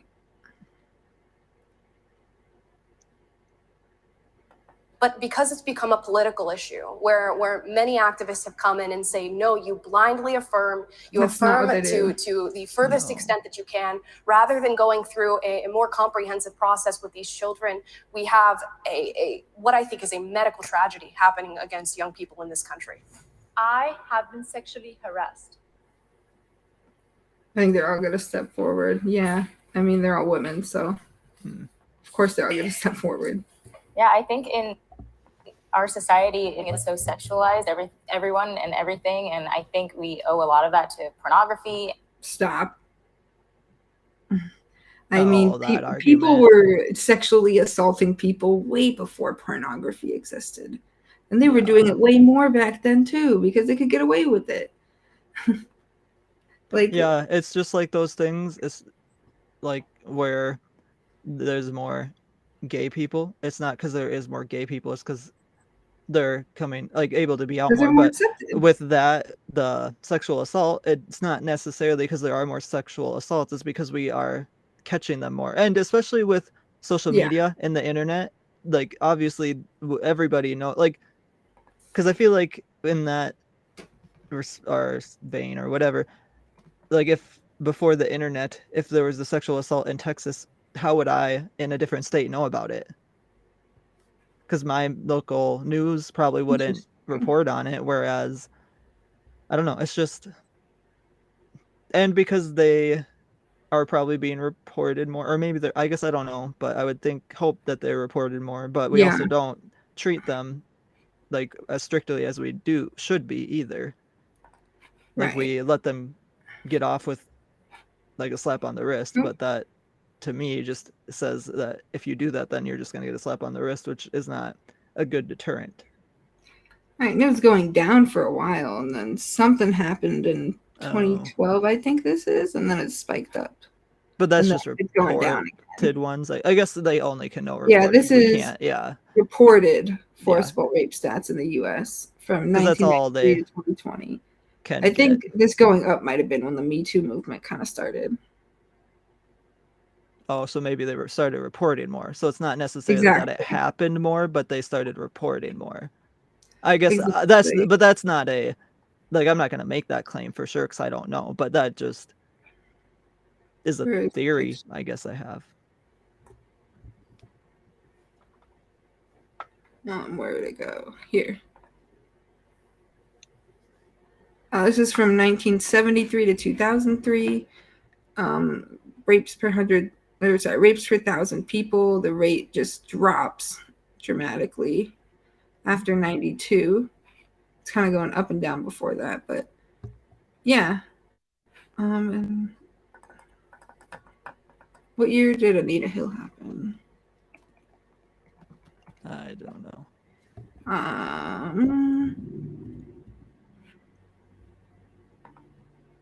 1991. So it was right after the Anita Thomas, not Clarence Thomas, the Anita Hill incident with our favorite member of the Supreme Court, Clarence Thomas, sexually harassing her.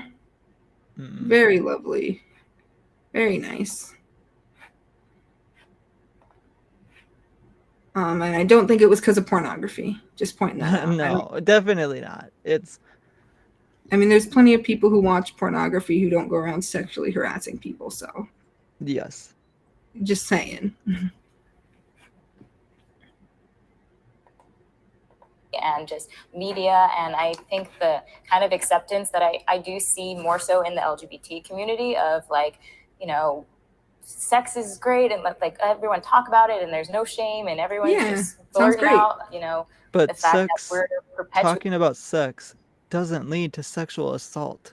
Right. In that community, they're talking about consensual sex. They're not talking about assault or rape. Right. What? Like, you know who glorifies unconsensual hookup is not all.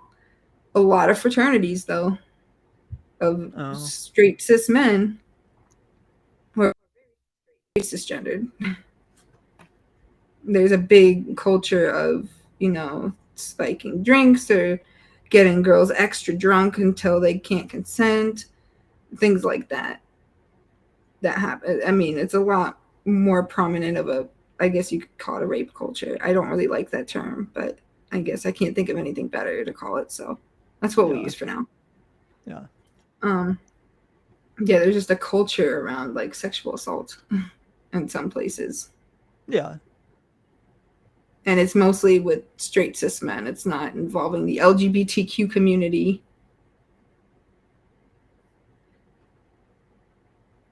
If I had to guess in those communities, I don't have data on this, but I would say that there would be less sexual assault in those communities. Just because they are more open about, you know, sex. And it's not such a repressed taboo thing, you know? Yeah, like I know making it taboo. I think making sex taboo is more what leads to the sexual assault than anything else. And also just not having proper mental health care for men. That's a big part of it too. And not teaching consent, having terrible sex ed. Like, all of this is going to lead to sexual assault, not freaking gay people talking about how they have anal. Like, or just anyone being more open, like, about their, I mean, obviously it should be like if somebody wants to be open about their sex life, that's fine. Yeah. But as long as the other person is comfortable with having that conversation too. Right, Like we right. should still respect people's boundaries, and that's Yeah. fine to have boundaries. Like you can have, if you're not Mhm. comfortable and open or comfortable about talking about sex, that is fine. You can set Yeah. that boundary. No one is saying you can't set that boundary. Right. But making this claim that being more open about sex is leading to more sexual assault is wrong. That's Right. That's just not how it works. no. There might be more reports of sexual assault, but that's because a lot of people don't report it. Yeah.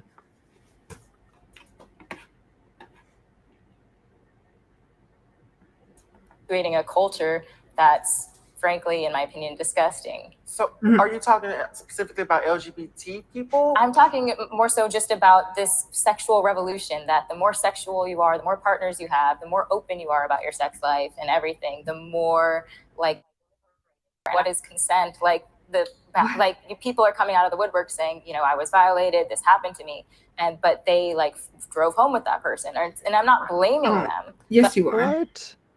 She's totally blaming them there, and then she's just gonna say she's not freaking blaming them. So she's saying because someone talked about sex that they're consenting? Right, and that they Is that what because they she's drove saying? home with that person, they're consenting. Oh, wow. Yeah, that's what she said. Yeah. What? And then she said, "But I'm not blaming them." But then she is blaming them, though. Consent is pretty clear. There is no Right. Consent is not an abstract concept. Right. And Consent I will say is consent. Consent should be clear, but in our society and culture and the way that we handle sexual education and all of that, it is not clear to everybody like it should be. That's why we need more comprehensive sex ed, and we need to teach kids about consent at a young age so they can understand it. But if somebody says no, that means no. Exactly. That's not a hard concept to grasp. Even if somebody says, I don't know, that's a no. That's a a no. And if they, maybe, that's a no. Like a positive, affirmative yes. That's a no. If they're too intoxicated to speak, that's a no. Because I mean, if you're a little intoxicated, like maybe you had 3 beers and you got a decent tolerance, like you can still consent at that point, I think. But like, there's just a certain point where you're too intoxicated to consent. You know, like I guess when you gotta be carried, per individual. when you can't speak properly, like, you know, it's kind of an intuitive thing too, to be able to tell if someone can consent or not in that case. But like having that intuition, like knowing about consent from a young age and being taught is definitely going to help you with that intuition. Yes, but we're not gonna let them use the excuse either that I and if wasn't you taught don't proper know, then sex it's a ed. no. Yes.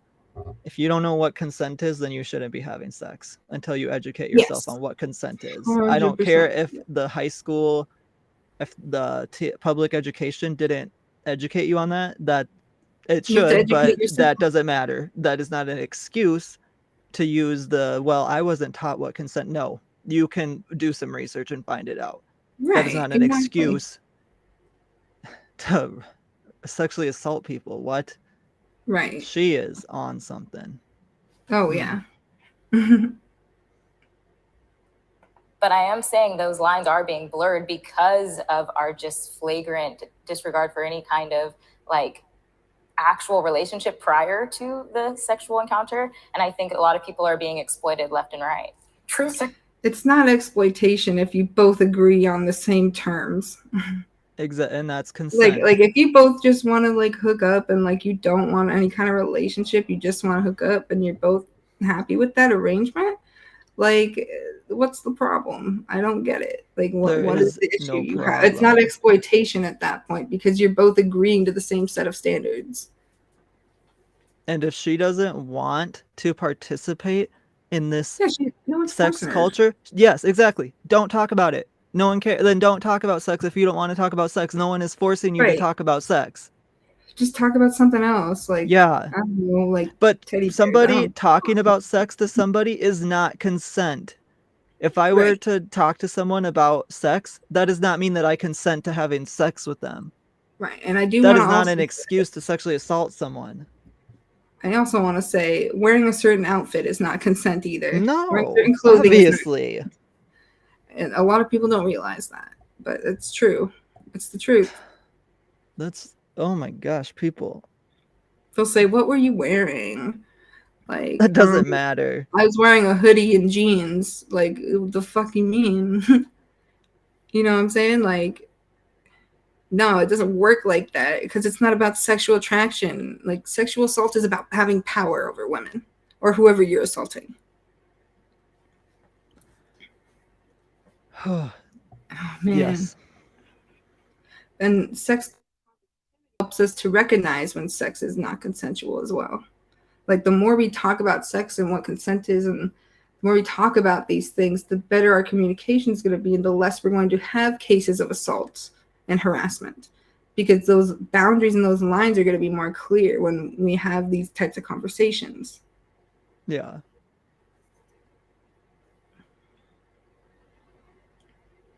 Sex positivity has been powerful. It has helped us to grow and learn about our bodies in so many ways and learn safe sex practices in so many ways. What I would blame for rape culture or for a lack of good boundaries or that kind of thing is we live in a capitalist system that has taken things like sex positivity and mangled it and repackaged it and made it a whole other thing than what it actually is. I was sexually harassed for 5 years by a woman. That does happen because I'm pretty sure it's going to be we're men this, men that. It's hard coming from a man, but to me it was harder coming from a woman because it wasn't expected. Like, I understand you're going to probably touch on that about how men are more on the predator. Okay. As someone who has had a similar experience to this woman who's speaking, and also similar experiences to the other women who are experiencing, so men and women, I would say that that's kind of true. Like, you're not expecting this to happen from a woman as much as from a man. But I don't think it's any worse or better. I think it's still the same level of awful to happen. Like, yeah. Like, if you think that it's worse coming from a woman, like, I mean, I would, as a woman, like, I would question, you know, your views on sexuality a little bit. And I mean, I'm not saying that's necessarily the case, but it sounds like it is for this woman. I mean, like, it's always a bad thing to happen, no matter who does it to you, you know? Yes. But it's not any better or worse depending on the gender. Well, no, no. More dependent on the situation than anything else. I guess, yeah. But, like, it's always bad. Yes, it's always bad. You know? It's never good at all. Predatory side or the more harassing side sometimes, but I just want to let you know that it does happen with women as well. All through my life, you know, world's biggest kid in junior high school, I basically was harassed continuously for being gender non-conforming. Back then, you know, everybody in junior high school took showers together. I basically had a permanent welt on my bottom from people snapping towels at me because, you know, I wasn't as well endowed as I probably should be. I had, you know, pretty good sized boy boobs and basically was just unhappy being in sports. But, you know, it happens everywhere. I have been sexually assaulted, and it didn't work out well for any of them. It's real. Let me just put it that way. It's absolutely real. Yeah, I think it'd be hard to find a person who hasn't been sexually harassed in some way, shape, or male or female. I think it's an experience that we all share because we are in somewhat of a hypersexualized society, and people love to make those comments public. I am a podcaster and I do social media for a living, so as you can imagine, the onslaught of sexual harassment is quite vast. From a very young age, I've had this recurring nightmare of something happening to me, trying to warn people, and no one believes me. Yeah. When you're not believed that you're a desirable person, and I really don't think rape has anything to do with desire, but when you're not believed in that way, when trans women are experiencing trans misogyny, we're the ones who are least believed when we are sexually assaulted. And it just feels so disempowering and so terrifying when you know that you are someone who is seen as hypersexual, as inherently sexual, as inherently predatory. You're seen as someone who can be isolated and sexually assaulted and not believed. I don't think there's... That's like the worst feeling in the world, honestly. Like when you're not believed. Like for me, I had a certain kind of a reputation in high school, and you know, something similar happened to me, and I was not believed by anybody. And you know, this happened when I was in extracurricular activity. Everybody involved was turned against me by the guy who came on to me like that. And you know, that was that. Nobody believed me. Everyone called me a liar. Like even the detective said it couldn't have happened because, you know, this is a good Christian boy. Like that's what he pretty much said word for word. He's a good Christian boy who goes to church every Sunday, so he couldn't have possibly done this. Like, come on now. But anyways, like, yeah, that's just terrible when nobody, and I can't imagine being trans and having that happen, because that would just make it probably 10 times worse, at least, I would say, if I had to guess. Yeah. It's just shouldn't happen at all. Right, it shouldn't happen to anybody. And I think a lot of it is about education for one and mental health care for two. Those are the two big things we need to fix this issue.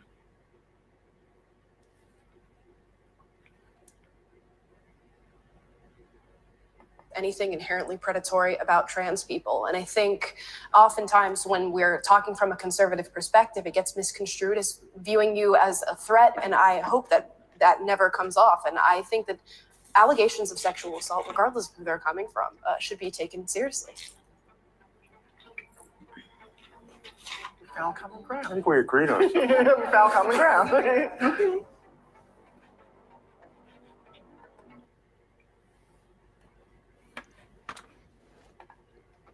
All right. I think that's the end of our stream here today, at least on my part.